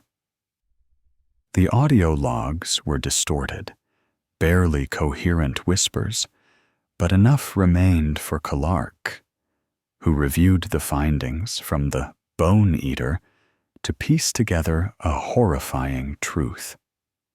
The logs spoke of Vorlag's blight, not as a random demon incursion, but as a ritual site, a long-forgotten, heretical cult of Slaanesh, disguised as imperial savants, had orchestrated the planet's fall. They had lured a particularly powerful demon, a herald of the Prince of Pleasure, to the planet, intending to offer it a feast of souls, and ultimately to summon a demon prince into reality. The ritual had failed, interrupted by a last-ditch Imperial counterattack, but the lingering essence of the herald, and perhaps even fragments of the Diamond Prince it had intended to summon, had saturated the atmosphere of Vorlag's blight. "The residue we consumed," Clark rasped, his eyes widening in a terrifying epiphany as he stared at the fragmented data. It was not merely generic daemonic essence. It was the essence of Slaanesh. The realization sent a chill that permeated even his warp-hardened form. Slaanesh, the prince of excess, the god of pleasure and pain, of perfection and corruption. The daemonic essence they had so eagerly consumed, believing it to be a beneficial evolutionary step, was intrinsically linked to the Dark Prince. Their insatiable hunger for souls, their enhanced senses pushed to agonizing extremes, their craving for novel sensations, their increasingly grotesque and asymmetrical mutations, it all made a horrifying, undeniable sense. They were not merely tainted by chaos. They were bound to Slaanesh, their every new adaptation twisting them closer to the god's depraved ideal. The fragment of a log entry, barely legible, described the Slaaneshi cult's ultimate goal: to offer a feast of raw, untamed sensation, to distill pure agony and ecstasy, that the prince might dance upon the ashes of this world and bring forth his chosen form. Clark saw it then. The demons they had fought on Vorlag's blight were not just Nurgle's rot sworn, but the lingering remnants of a grand Slaaneshi ritual, perhaps disguised or perverted by Nurgle's subsequent intervention. The original, potent essence, the very spark of the Prince of Pleasure, had been imprinted upon Vorlag's blight. And it was that essence that the Cathar had greedily devoured. They had not merely adapted to demonic genetics. They had absorbed the very nature of a chaos god's influence. His previous confidence, his belief in his control over their evolution, shattered. He wasn't guiding them to a new peak of KROOT adaptation. He was steering them irrevocably into the maw of a chaos god. The unique path he had envisioned was not one of his own making, but a horrifying preordained course set in motion by an ancient, failed ritual on a forgotten agri-world. The whispers in his mind, once a cacophony of indistinct voices, now resolved into a single, seductive symphony of promises. More. Always more. More sensation, more power, more exquisite pain, more intoxicating pleasure. The gnawing hunger in his gut was no longer just for essence. It was for excess, for the raw, unfettered indulgence that was the hallmark of Slaanesh. A cold dread settled over Kalark, eclipsing even his burgeoning mutations. He looked at his hand, now thicker, covered in shimmering scales, his claws elongated and needle-sharp. He felt the ceaseless thrumming of warp energy beneath his skin, the agonizing craving for sensation. He had believed himself a master of adaptation, a visionary. He was merely a pawn, a biological conduit, twisting his entire kindred into an instrument for a dark god's amusement. The discovery on the space hulk was not a glimmer of hope or a path to understanding. It was a deeper descent into horror. The Cathar were not just evolving. They were being shaped, sculpted by an unseen, malevolent force, their every fiber screaming for the ultimate, most depraved forms of sensation. Their destiny was no longer their own. They were bound irrevocably to the Prince of Pleasure, their every action, their every hunt, unwittingly feeding the hunger of a god. The whispers of the past had become the chains of their future, binding them tighter to a damnation they had unwittingly embraced. The grim revelation of their true patron, Slaanesh, brought a cold, terrifying clarity to Kalark, even as it deepened his despair. Yet, in the twisted logic of the warp, despair often birthed a desperate, corrupted form of hope. The Cathar, now acutely aware that their unique genetic path was merely a manifestation of Slaaneshi influence, were driven by an even more primal instinct: to survive, and perhaps to control the very power that consumed them. Their flight from Vigil's rest and the subsequent terrifying discovery on the space hulk left the Cathar pack demoralized and increasingly hunted. The psychic echoes of their last victory had indeed drawn attention, not just from Imperial forces, but from opportunistic demonettes and even small, rogue covens of Dark Eldar, who sensed the ripe psychic energy emanating from the Bone Eater. Their old mercenary contracts had evaporated. No one, Not even the most depraved renegades wanted to be associated with such a palpable source of warp taint. Desperate for resources and a moment's respite from the relentless pursuit of Inquisitor Volkov, Kalark guided the Bone Eater into the shattered remains of a once opulent pleasure world, now a ruin of crystal palaces and overgrown pleasure gardens.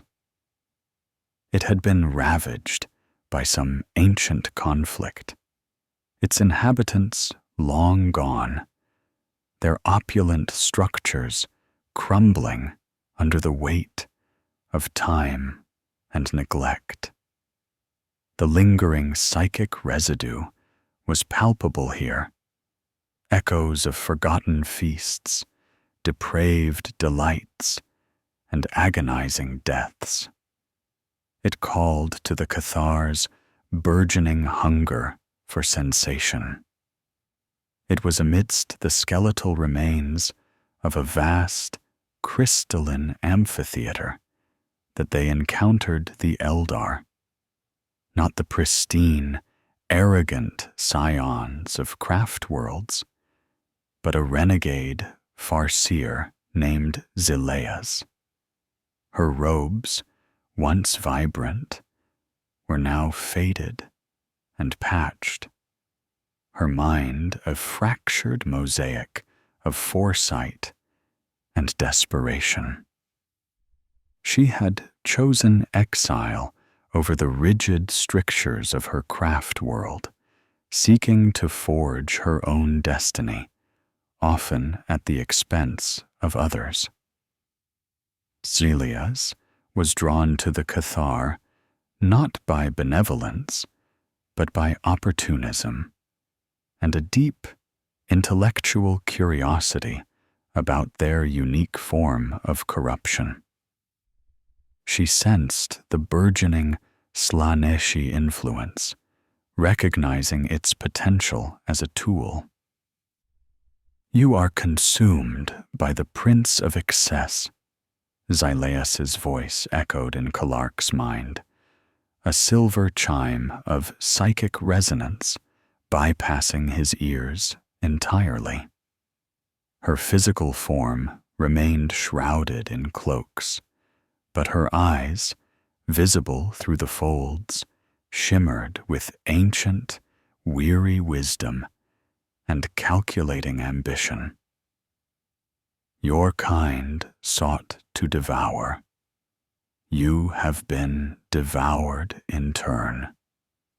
Kalark, his own psychic abilities now far beyond any KROOT, snarled, the sound a static-filled growl in his mind.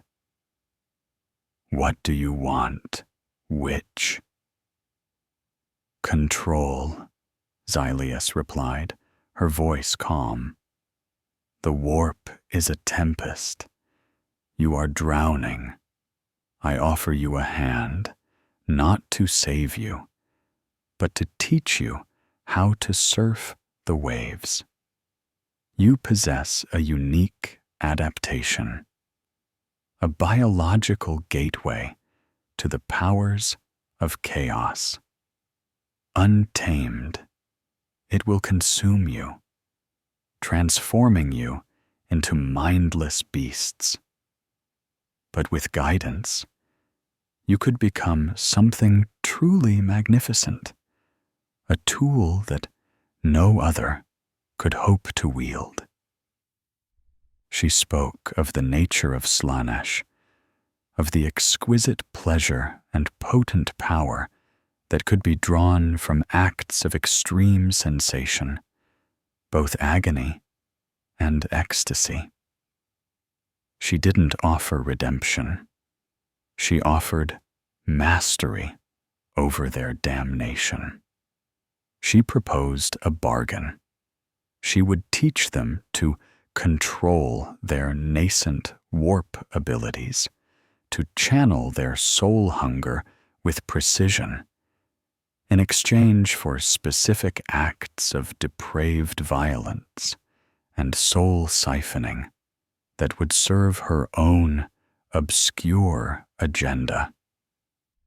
She needed unique forms of psychic resonance, specialized forms of suffering that only the Cathar, with their specific Slaaneshi taint, could provide.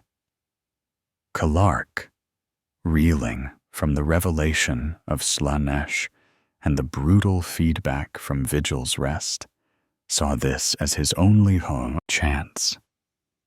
A glimmer of hope, however dark, in an otherwise endless night of despair. He saw a path to stabilize his kindred, to avoid becoming the mindless aberrations that had perished on Vigil's rest.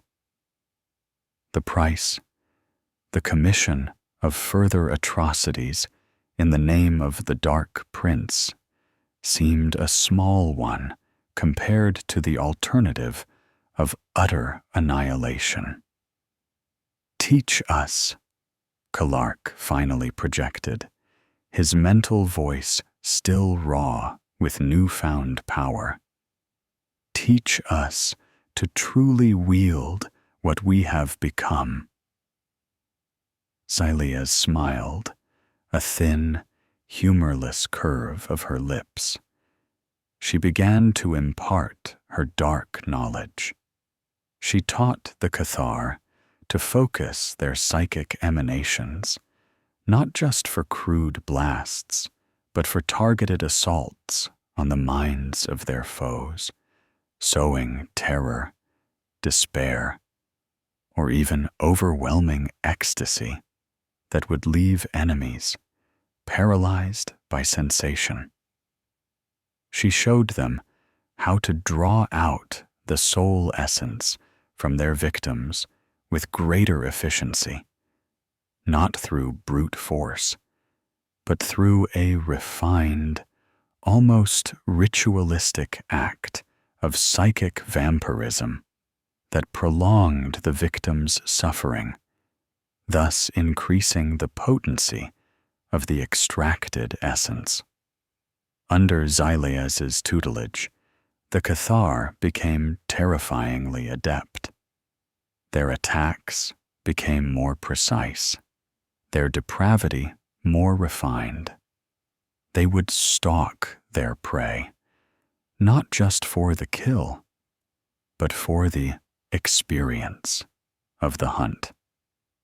They learned to savor the fear, to prolong the agony, to orchestrate scenarios of exquisite suffering that would maximize the psychic yield. A squad of Imperial PDF caught in a Cathar ambush found themselves not simply attacked, but assaulted by a symphony of their deepest fears, driven to madness by visions before their life force was slowly, methodically drawn from their screaming bodies.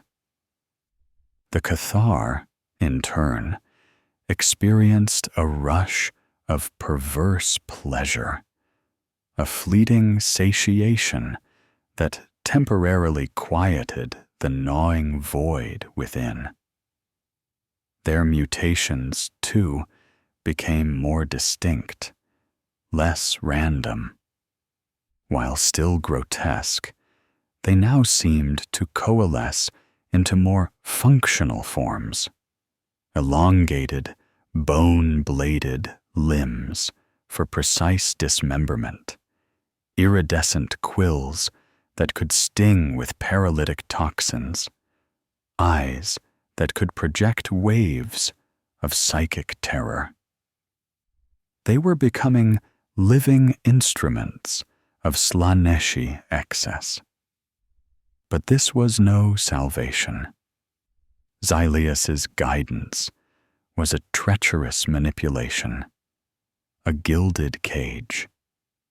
Each act of refined depravity, each sip of orchestrated suffering, bound them ever tighter to Slaanesh.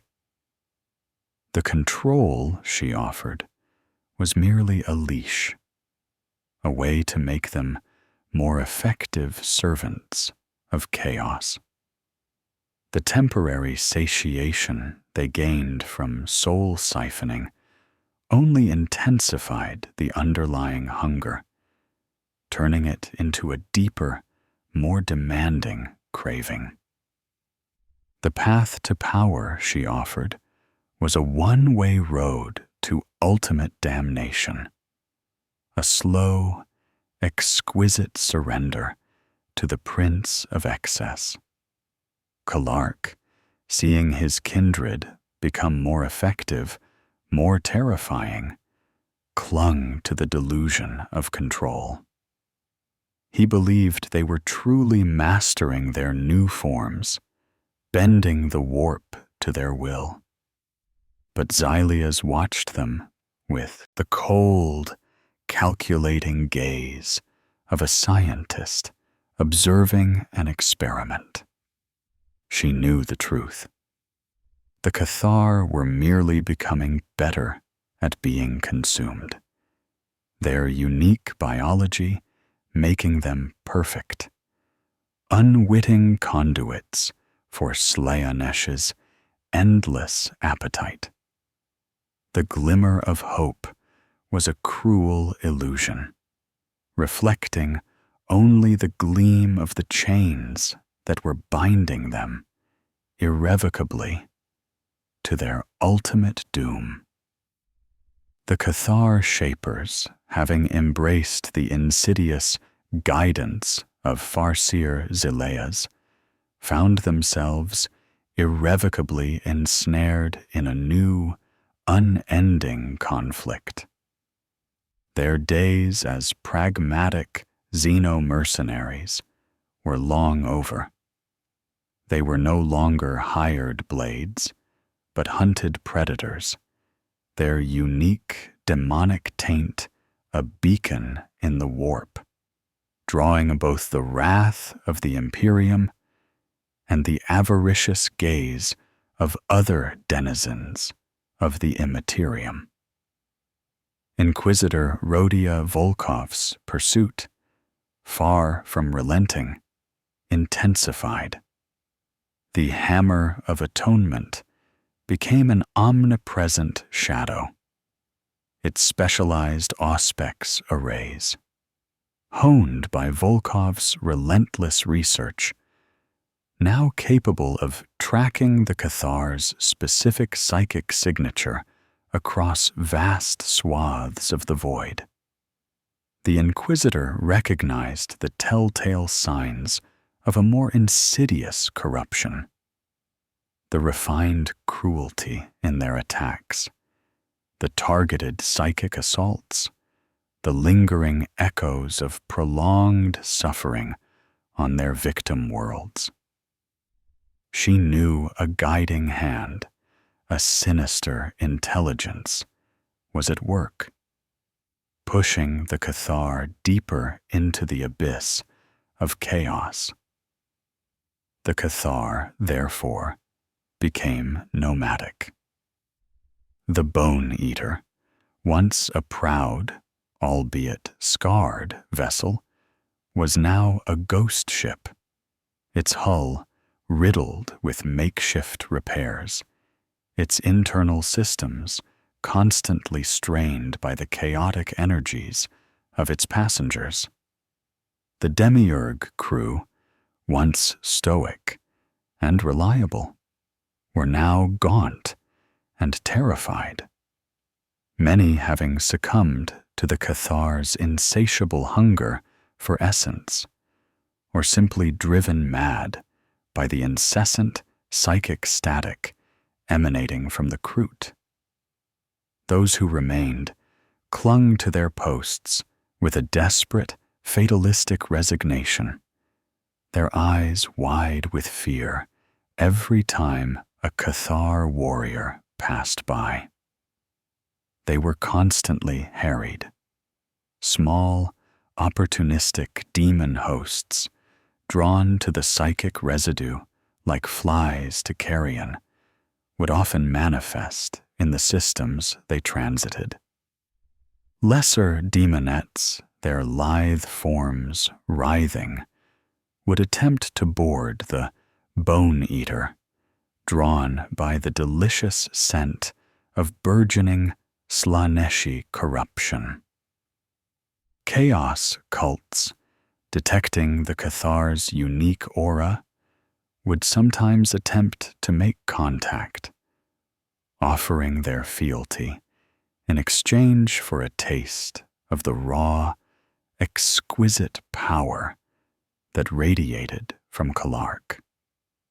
The Cathar, in their increasing depravity, would often lure these cultists aboard, allowing them a fleeting glimpse of Slaaneshi power before turning on them, consuming their essence in an act of ultimate betrayal and indulgence.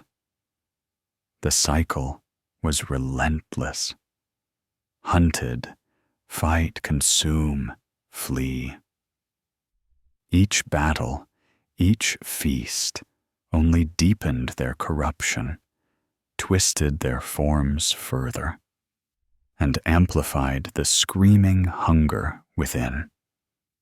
Their bodies continued to mutate, becoming more grotesque with each passing cycle. KROOT hounds, once fiercely loyal, were now barely recognizable as their original species, their forms distorted into chitinous, multi-limbed horrors, their howls replaced by an unholy cacophony of shrieks and growls. KROOT warriors, once agile and proud, moved with a disturbing, almost insectoid gait, their skin shimmering with unnatural colors, their faces often frozen in rictus grins of combined pleasure and agony. Garax, KROOT's second, had become a monstrosity of muscle and bone, his left arm ending in a barbed, crushing claw, his right in an elongated, razor-sharp blade. His quills now continuously writhed, sometimes pulsing with a dark, internal light.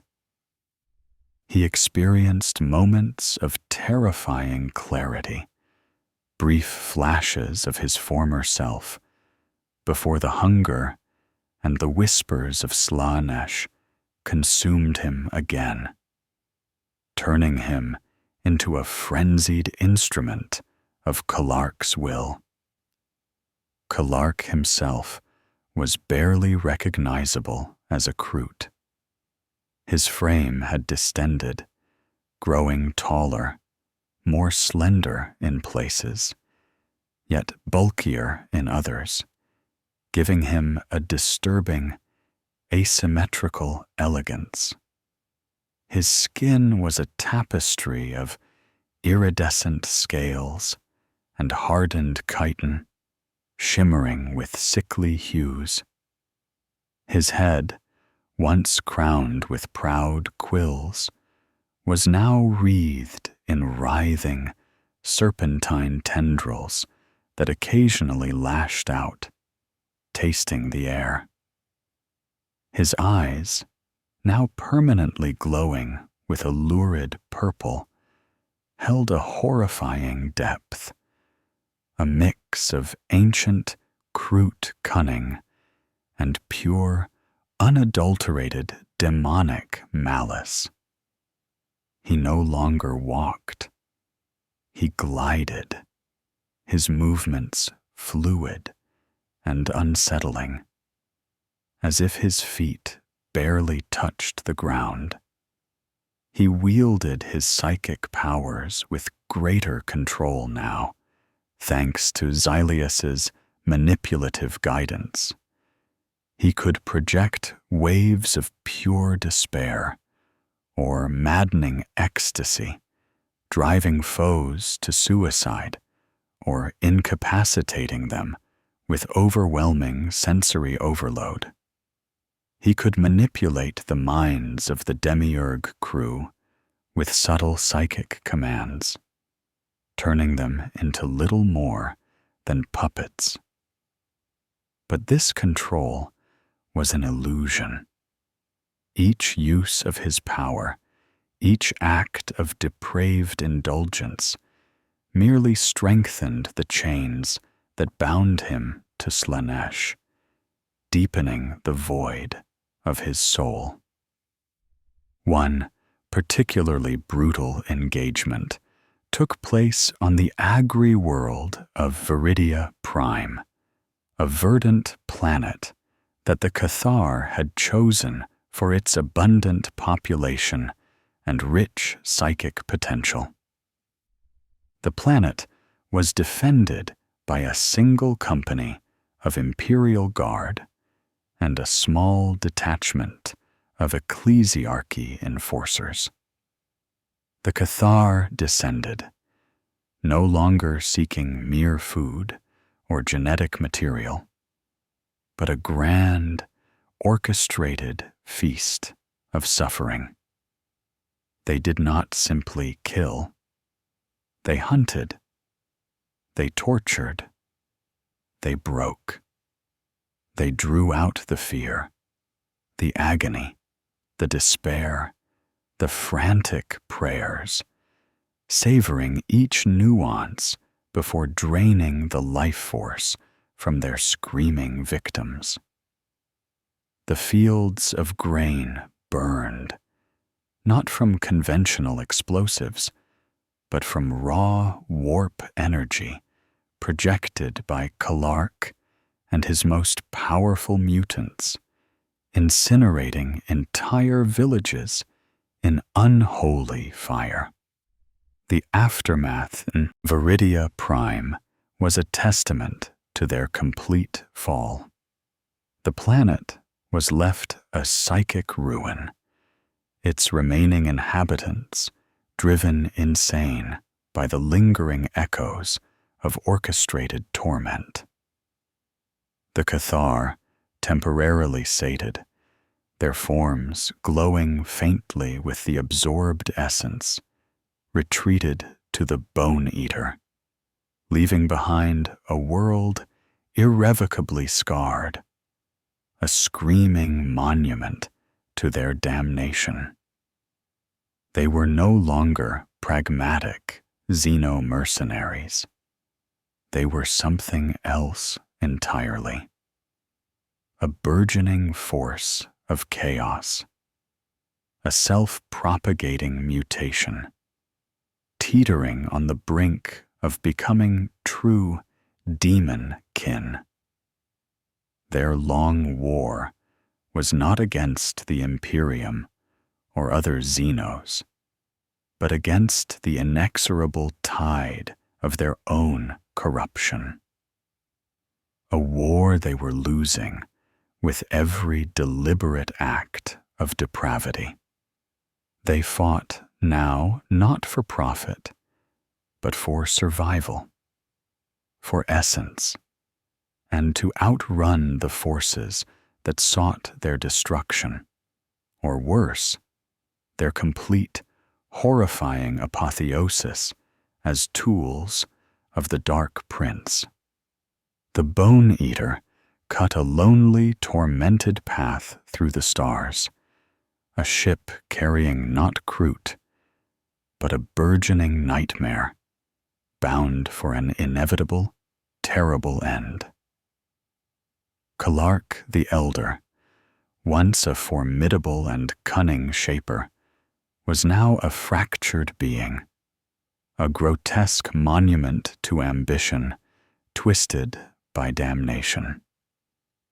The whispers of Slaanesh were no longer mere suggestions.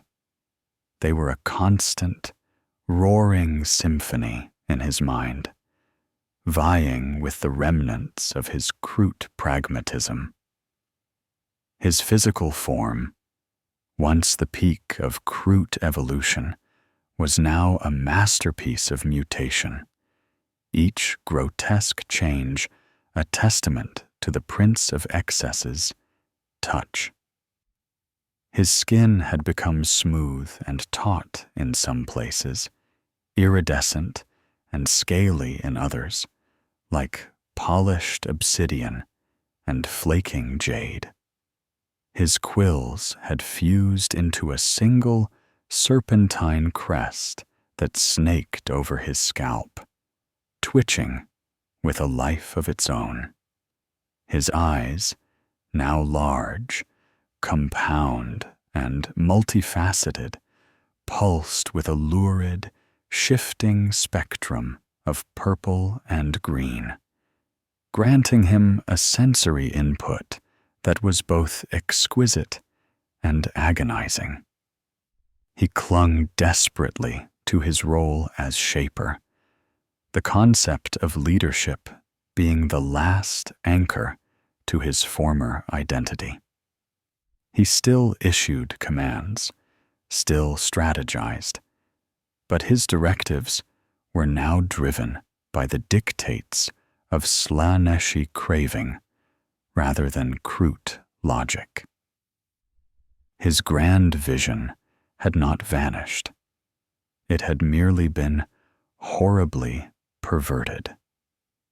He no longer envisioned a superior KROOT, but a unique apotheosis for his kindred, a path to power that would transcend both KROOT and demon, creating a new, terrifying species, a KROOT daemon, kin, free from the limitations of both biology and the traditional daemonic form. The burden of this vision was immense. His mind was a constant battlefield, fragments of his past self, the shrewd KROOT leader calculating genetic advantage, the fierce warrior leading his carnivores to victory, would occasionally surface, only to be brutally suppressed by the tidal wave of Slaaneshi desires. He craved sensation, exquisite and profound. The more extreme, the better. The agony of his own mutating body became a perverse pleasure. The screams of his victims, a symphony. Yet, a part of him, a deeply buried KROOT instinct, recoiled from the utter depravity, even as he embraced it. This internal conflict was a constant, tormenting ache, a private hell that only exacerbated his growing thirst for more. His leadership style had morphed from strategic pragmatism into terror and dark charisma. He compelled obedience not just through psychic force, but through the promise of fleeting satiation for his starving kindred.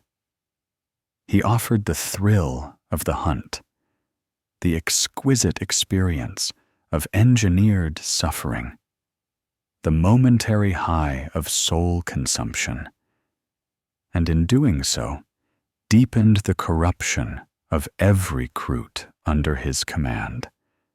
They followed him because he alone seemed to understand, to feel the true nature of their new existence, and because he alone offered a path, however dark, to navigate it. He often secluded himself in the command center of the Bone Eater, which had been subtly warped by his presence. Tendrils of bone-like chitin grew from the walls, pulsing with dim, internal lights. The air shimmered with psychic energy, and the constant hum of the ship's engines was overlaid with faint, seductive whispers. There, KROOT would pore over ancient star charts, not seeking strategic advantage, but hunting for worlds rich in sentient life, worlds whose inhabitants could provide the perfect canvases for their burgeoning Slaaneshi artistry. He sought not just mass consumption, but specific forms of suffering, rare psychological torments, unique expressions of agony and ecstasy that would feed the Dark Prince through his evolving kindred. His primary lieutenant, Garax, had become a mirror of KROOT's twisted will, albeit with less of the internal conflict. Garax had embraced the mutations and the hunger with a horrifying zeal, reveling in the raw, untamed power. His body was a testament to uncontrolled growth, massive and asymmetrical. One arm ending in a bone-plated shovel claw, the other in a whip-like appendage that could lash out with paralyzing force. His mind, less intellectual than KROOT's, was simpler, more direct, driven purely by the hunger for sensation and the thrill of the hunt. He was KROOT's instrument of terror, ensuring compliance among the increasingly unstable Cathar ranks, brutally putting down any lingering thoughts of rebellion with his enhanced strength and burgeoning psychic ability. KROOT often watched Garax, seeing in him the future, the apotheosis he desired for his kindred. Pure, unadulterated instruments of Slaanesh, their every fiber dedicated to the gratification of the Dark Prince, yet retaining the unique biological adaptability that defined them as KROOT. He saw a terrifying potential, a species that could adapt to chaos, metabolize its energies, and become a self-sustaining source of corruption. A living, breeding army of daemon kin. This was his burden, his terrible hero's journey, to shepherd his kindred through this dark evolution, to make them masters of their own damnation, rather than mere victims. But the price of this burden was his own soul, slowly being peeled away, layer by agonizing layer, by the very power he sought to master. The whispers of Slaanesh were becoming commands, the promises of power becoming demands for depravity. He was no longer leading. He was being led, deeper and deeper into the maw of the Imperium, his grand vision a delusion, his path to apotheosis merely a refined form of slavery. The constant pursuit by Inquisitor Volkov, the constant threat of annihilation, merely served to sharpen his desperation, pushing him further down the path of ultimate surrender. He knew deep down that his fate was sealed, and the fate of his kindred along with it. But he would embrace it, twist it, and in his final, desperate act, attempt to forge a legacy of unique Slaaneshi horror from the ashes of his KROOT identity.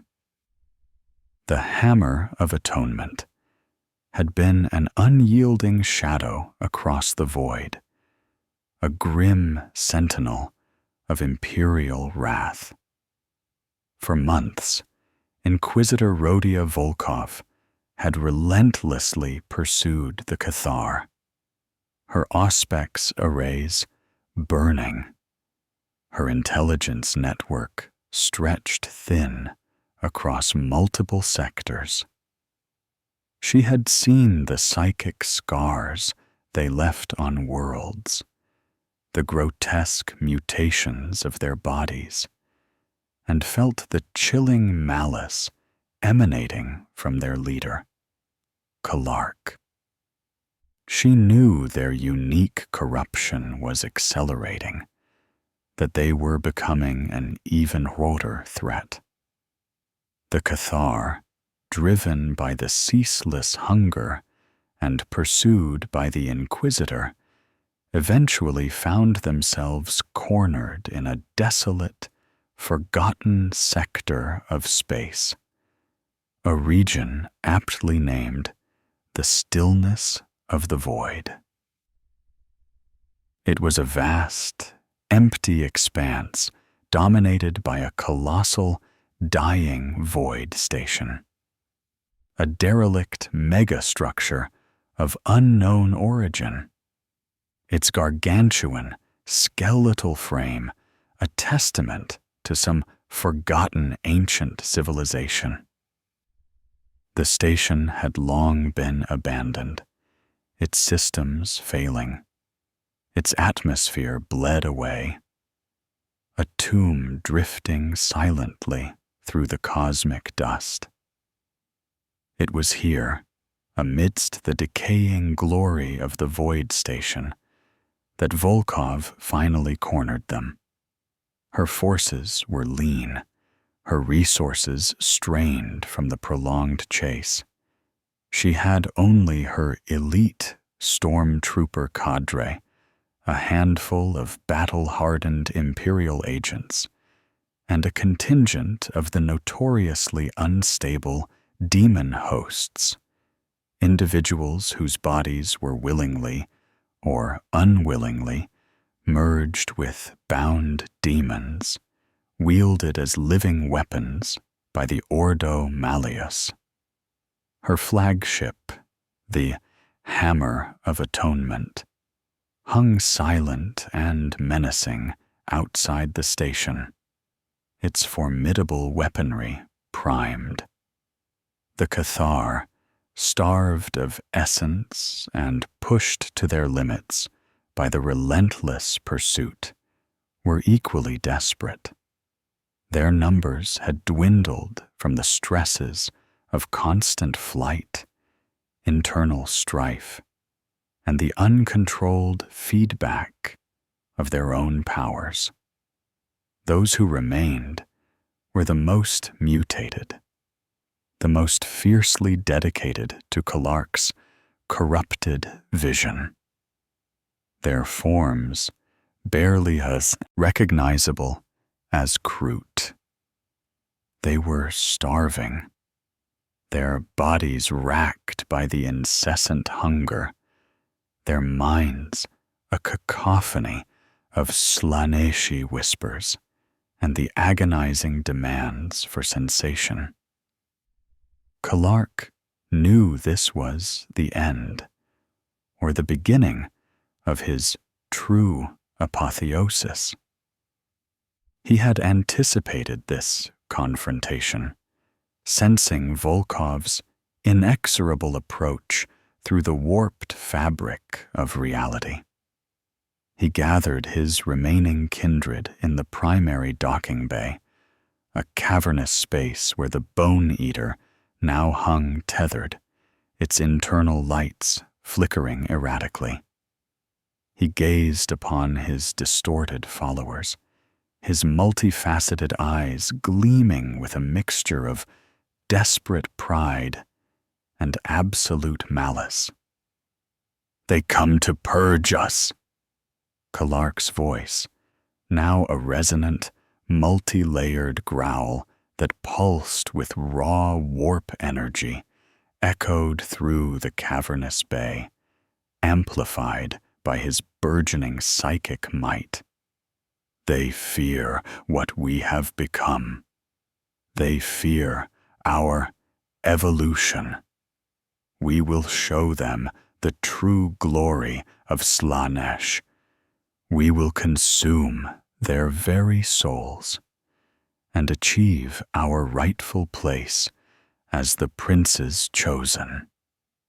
As Volkov's stormtroopers breached the docking bay, rappelling from the upper gantries in silent, disciplined formations, they were met not with KROOT rifle fire, but with a terrifying, unified psychic shriek. The Cathar, their forms writhing, unleashed a torrent of uncontrolled warp energy. Raw psychic force slammed into the stormtroopers, detonating their helmets, searing through their armor, turning flesh to ash and bone to dust. The air shimmered, the very fabric of reality seeming to stretch and tear under the pressure of their collective, uncontrolled power. Inquisitor Volkov, leading the charge with her force weapon, crackling, and her bionic eye scanning for weaknesses, felt the psychic assault like a physical blow. Her daemon hosts, however, met the Cathar's raw power with their own bound daemonic might, unleashing counterblasts of protective energy and retaliatory psychic attacks that turned the KROOT's frenzied assault into a chaotic melee of spiritual warfare. Garax, a mountainous figure of pulsating chitin and razor-sharp claws, roared, charging directly into the Imperial lines. He tore through a squad of stormtroopers, his sheer strength and speed horrifying. His multifaceted eyes locked onto a demon host, and he shrieked, unleashing a focused wave of despair that brought the bound daemon to its knees, allowing Garax to plunge his barbed claw into its host, attempting to rip out the lingering, demonic essence. Kalark, however, was the true focus of the battle. He stood at the heart of his remaining kindred, his body distending further, pulsing with raw, uncontrolled power. His skin shifted, rippling like liquid light, revealing glimpses of the demonic entity struggling to burst forth from within him. He was no longer just a KROOT shaper. He was a living, screaming conduit of demonic power, a grotesque mockery of a KROOT. He threw back his head, a guttural, joyous shriek tearing from his throat as he finally, fully, embraced the burgeoning demon. His form began to rapidly, violently distort, his legs elongated, his feet becoming hooves, his back arched, and bone-like wings, gossamer thin and shimmering with the colors of depravity, began to sprout from his shoulders. His head elongated, his mouth splitting into a wider, tooth-filled maw. This was not the graceful apotheosis he had envisioned, but a raw, agonizing transformation. A chaotic birth of a monstrous, unstable demon spawn. He was becoming a KROOT daemon prince, or at least a raw, screaming approximation of one, his physical form struggling to contain the unholy power of Slaanesh. Volkov, seeing this horrific transformation, knew she had to act.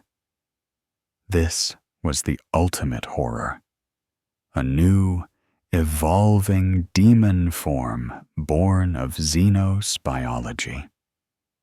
She ordered her remaining forces to concentrate fire on Kalark, unleashing every weapon, every psychic attack, every ounce of their remaining strength against the writhing, screaming epicenter of corruption. The Void Station itself, already ancient and unstable, began to groan under the sheer psychic and physical stress of the battle, its structural integrity failing, its atmosphere venting into the cold vacuum of space. The Cathar were dying, consumed by their own unleashed power, torn apart by imperial firepower, or simply collapsing into dust as their unstable forms failed. But Kalark, in his final, desperate moments, was pushing for his ultimate transformation, hoping to solidify his being into a new form of demon, a monument to his unique corruption. This was their darkest hour, the culmination of their fall, a desperate battle against overwhelming odds, and against the very essence of their being. The dying Void Station groaned, its ancient metal protesting against the titanic forces tearing through its core. Atmosphere vented into the vacuum, structural integrity, alarms screamed unheard, and the very deck beneath Inquisitor Volkov's feet shuddered. Kalark the Elder, now a horrifying, partially manifested demon prince, was the epicenter of this maelstrom, a writhing, screaming conduit of Slaaneshi power. His transformation was agonizingly incomplete, a testament to the KROOT biology struggling against the boundless energies of the warp. One side of his body was sleek, chitinous, ending in a razor-sharp, multi-jointed claw, pulsating with raw Slaaneshi energy. The other side remained a grotesque, distended mockery of a KROOT, feathered and twisted, with muscle and bone erupting through torn skin. His head, elongated and splitting, shrieked a cacophony of agony and ecstasy, a symphony of suffering that threatened to shatter the minds of Volkov's stormtroopers. Whispers of 1,000 delights and 1,000,000 pains emanated from him, a psychic assault that buckled the psyker shields of the demon hosts. He's unstable, Volkov yelled over the din, her bionic eye glowing with fierce determination. Focus all fire. Do not let him complete the transformation. A KROOT demon. Prince is an abomination we cannot allow to manifest.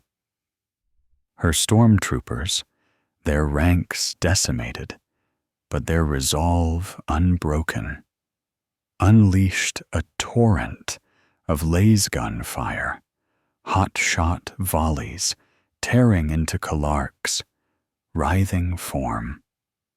Promethium flamers bathed him in cleansing fire, but the daemon thing merely roared, its agony seeming to fuel its growth, hardening the chitinous plates on its body.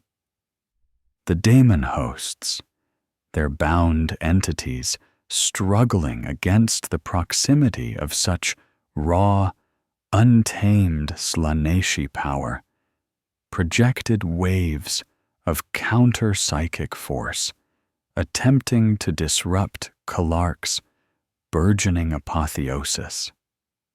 But Kalark, in his shattered mind, was beyond reason, beyond fear. He was driven by a single, desperate impulse to fully embrace the demonic apotheosis, to stabilize his warped form into a unique KROOT demon prince. He believed, in his final, deluded moments, that this was not merely survival, but ultimate perfection.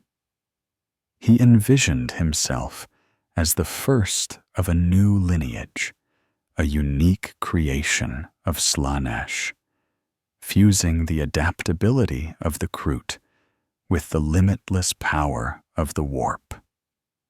With a final, gargantuan effort, he reached out psychically, attempting to draw in the very life force of his remaining, struggling Cathar kindred.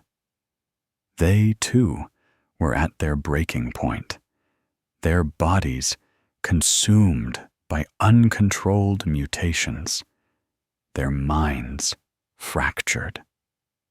Kalark intended to absorb their dying essences, their collective will, their shared corruption, as a final, horrific sacrifice to complete his transformation.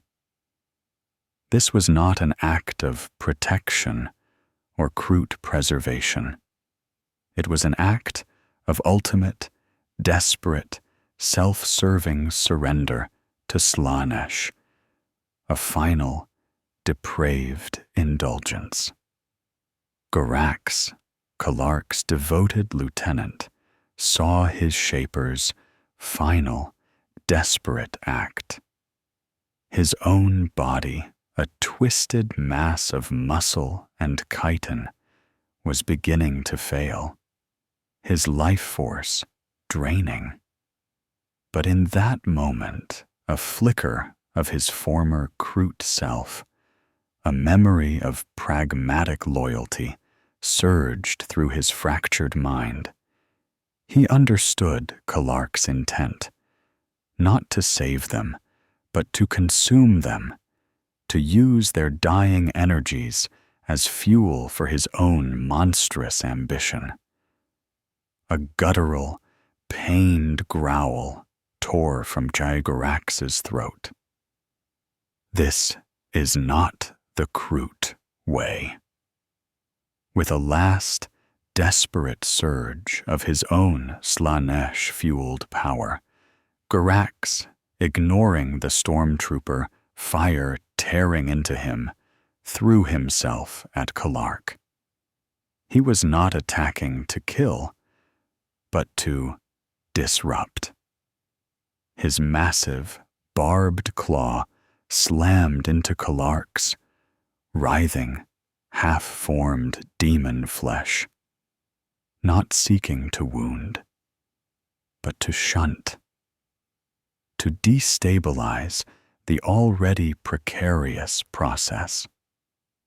It was a final, desperate act of defiance from a being too far gone for redemption, yet still clinging to a sliver of its original purpose. The impact was catastrophic.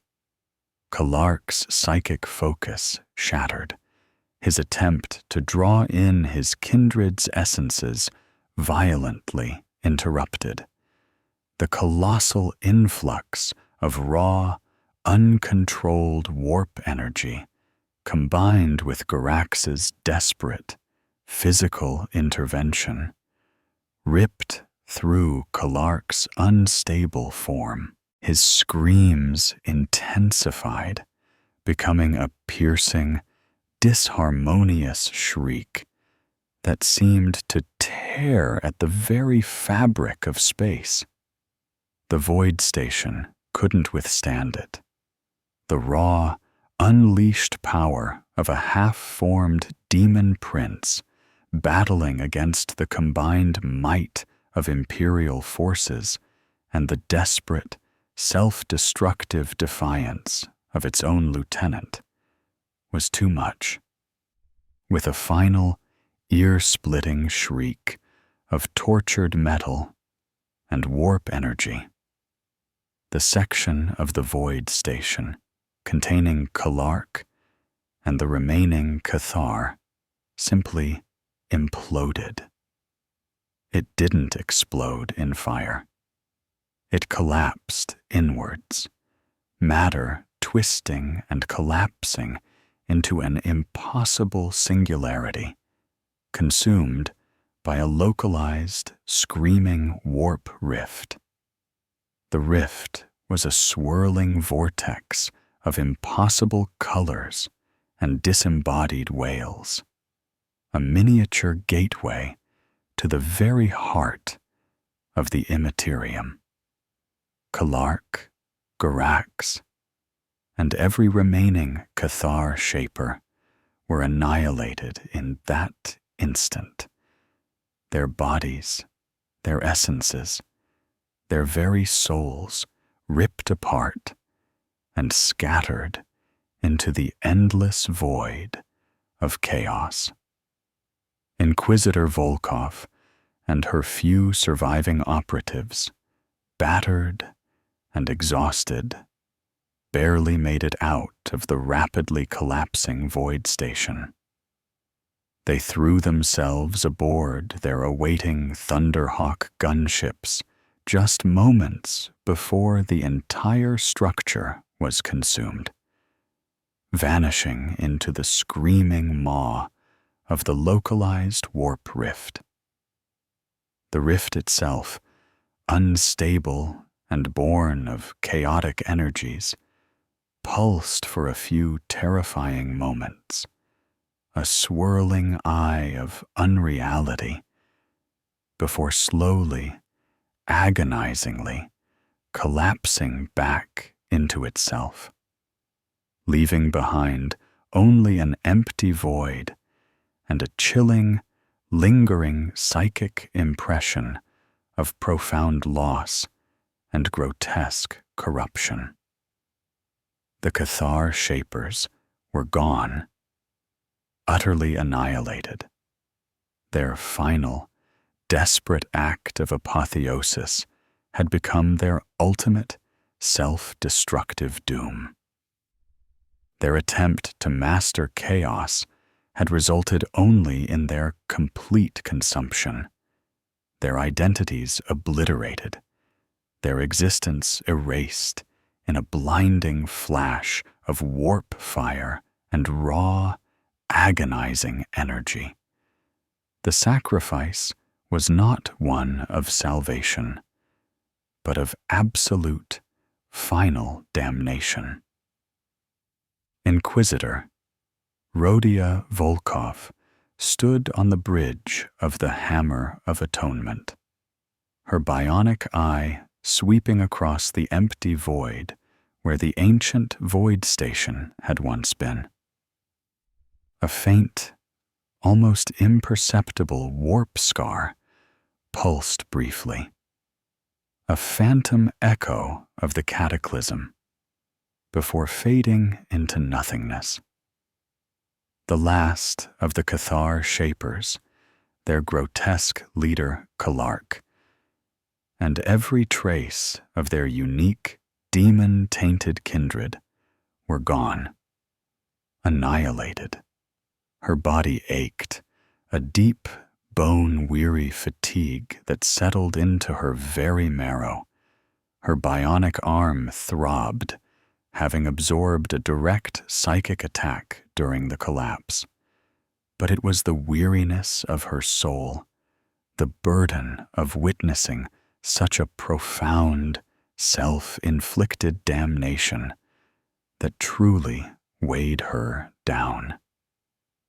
She had seen countless horrors in her career, but the Cathar's fall was a unique tragedy, a species-defining characteristic, its adaptability, twisted into the very instrument of its destruction.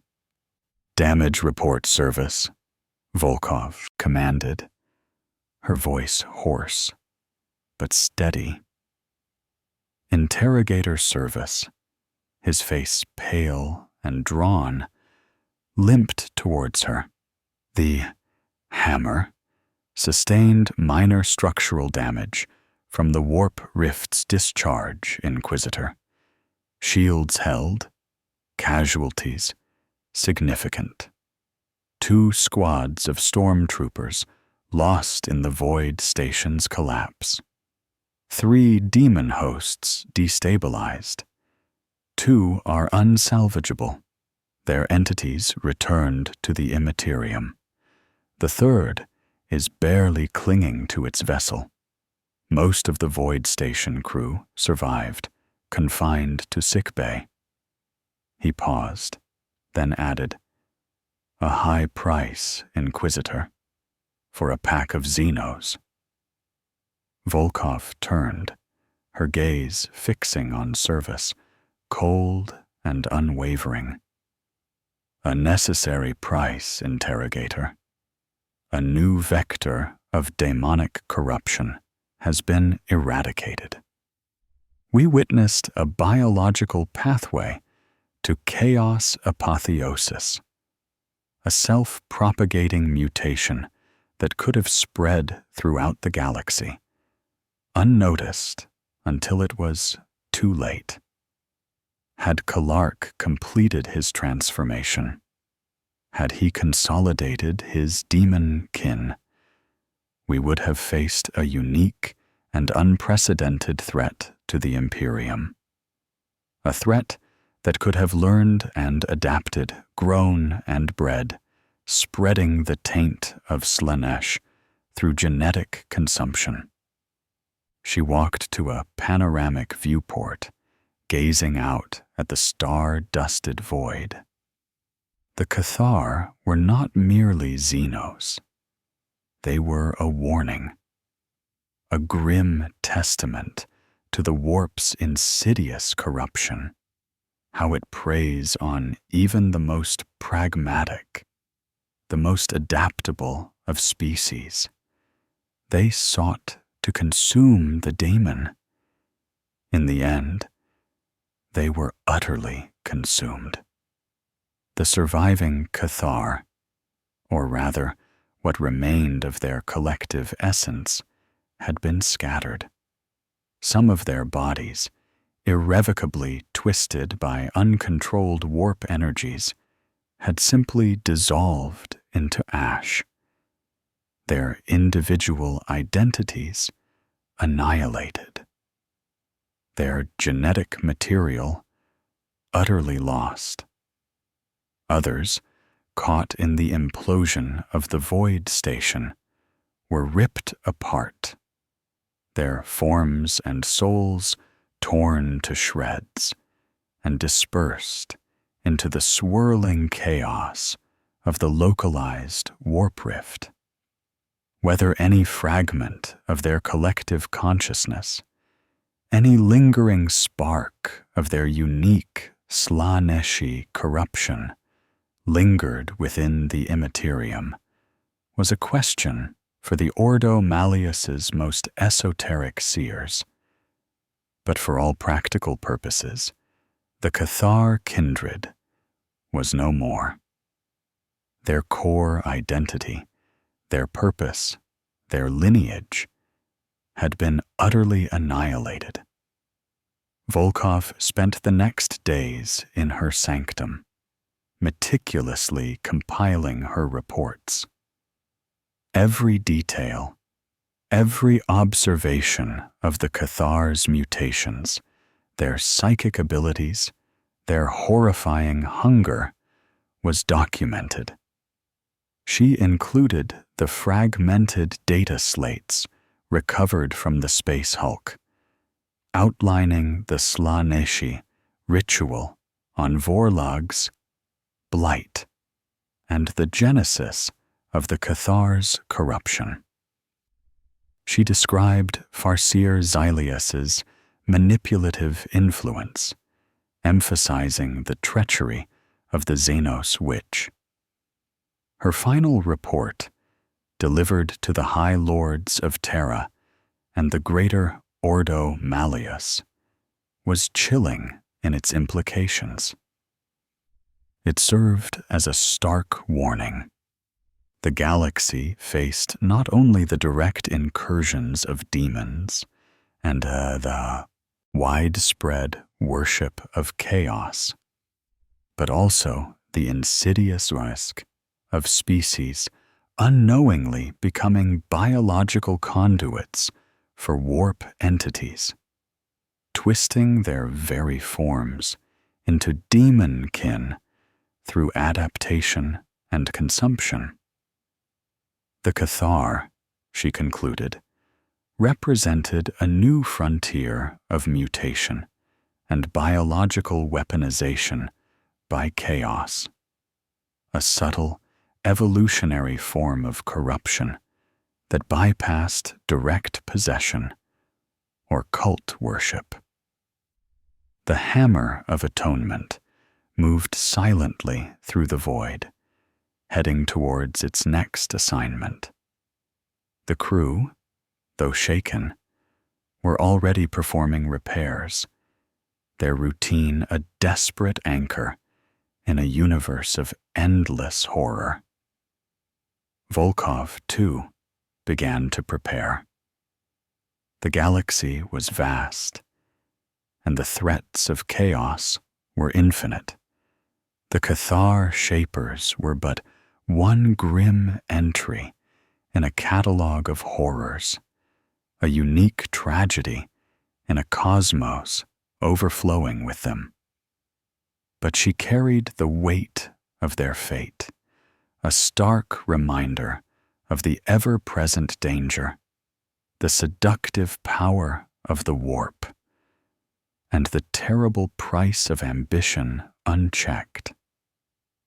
The incident had left a faint, lingering warp scar on the charts, a testament to a unique and utterly tragic fall from grace, and a constant ache in the back of Volkov's mind.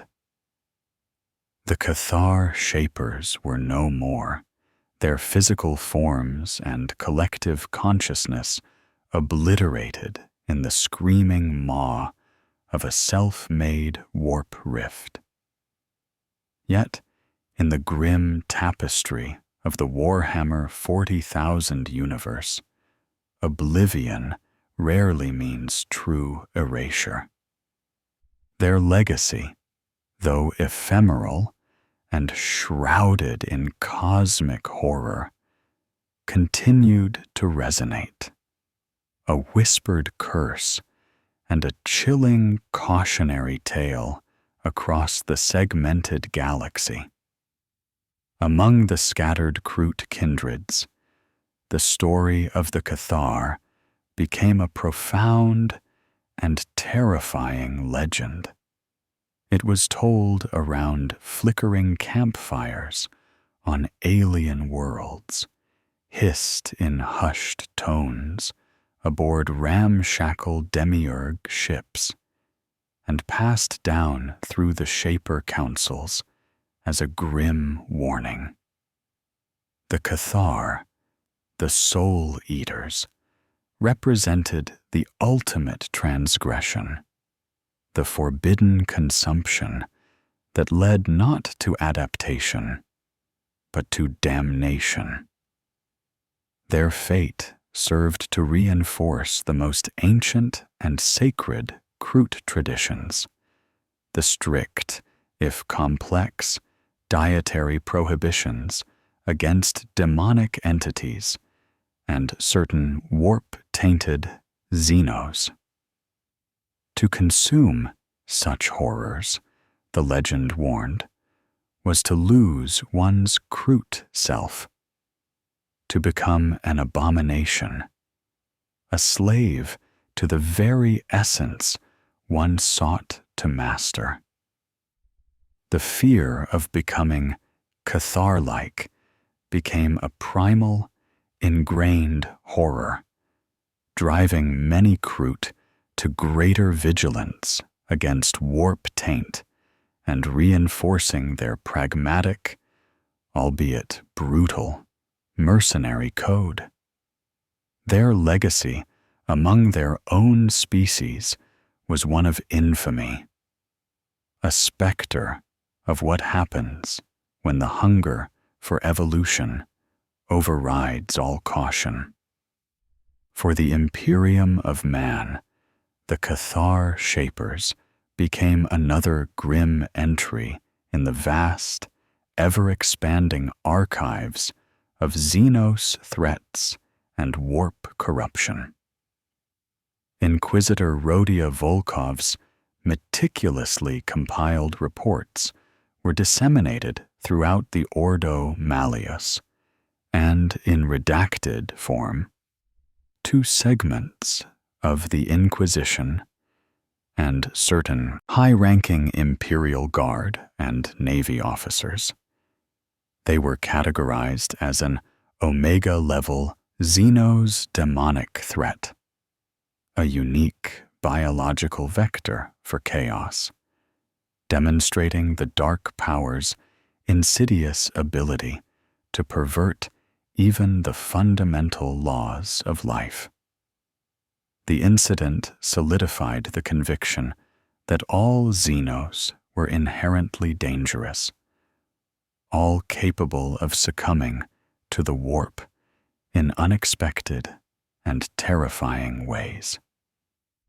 New detection protocols for subtle warp signatures in Xenos populations were developed, and the decree for their extermination, should similar entities ever arise, was absolute.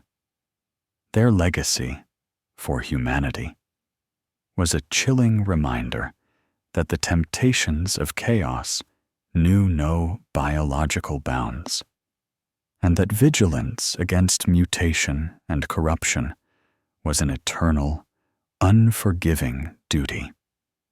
And what of the lingering essence of Slaanesh?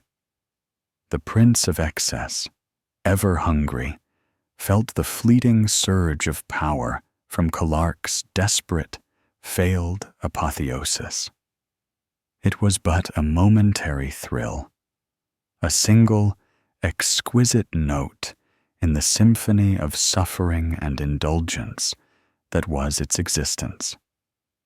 The Cathar, for all their unique corruption, were ultimately a minor, if novel, experiment. Their self-destruction, however, provided a final, delicious burst of agony and despair, a fitting end to their short, tragic journey into damnation. The localized warp scar left by their demise eventually faded, but the echoes of their final, screaming implosion likely lingered in the deepest, most twisted corners of the Imperium, another layer in the grand tapestry of Slaaneish's endless depravities. In the end, the Cathar Shapers achieved neither the glory of true apotheosis nor the solace of simple oblivion. Their unique corruption, born of pragmatic hunger and the insidious touch of chaos, had led them down a path of increasing mutation, soul-devouring depravity, and internal strife. They had attempted to consume the warp, to bend its power to their will, only to be consumed in turn, their very identities annihilated in a final, cataclysmic act of self-destruction. Their legacy was a persistent, faint warp scar on the charts, a testament to a unique and utterly tragic fall from grace, a grim whisper of a species that sought to evolve beyond its limits and found only the unending embrace of damnation. The galaxy, ever dark and unforgiving, continued its eternal war, but the Cathar's fate served as a chilling footnote, a testament to the myriad, terrifying ways in which hope can become horror, and life can be twisted into monstrous unlife.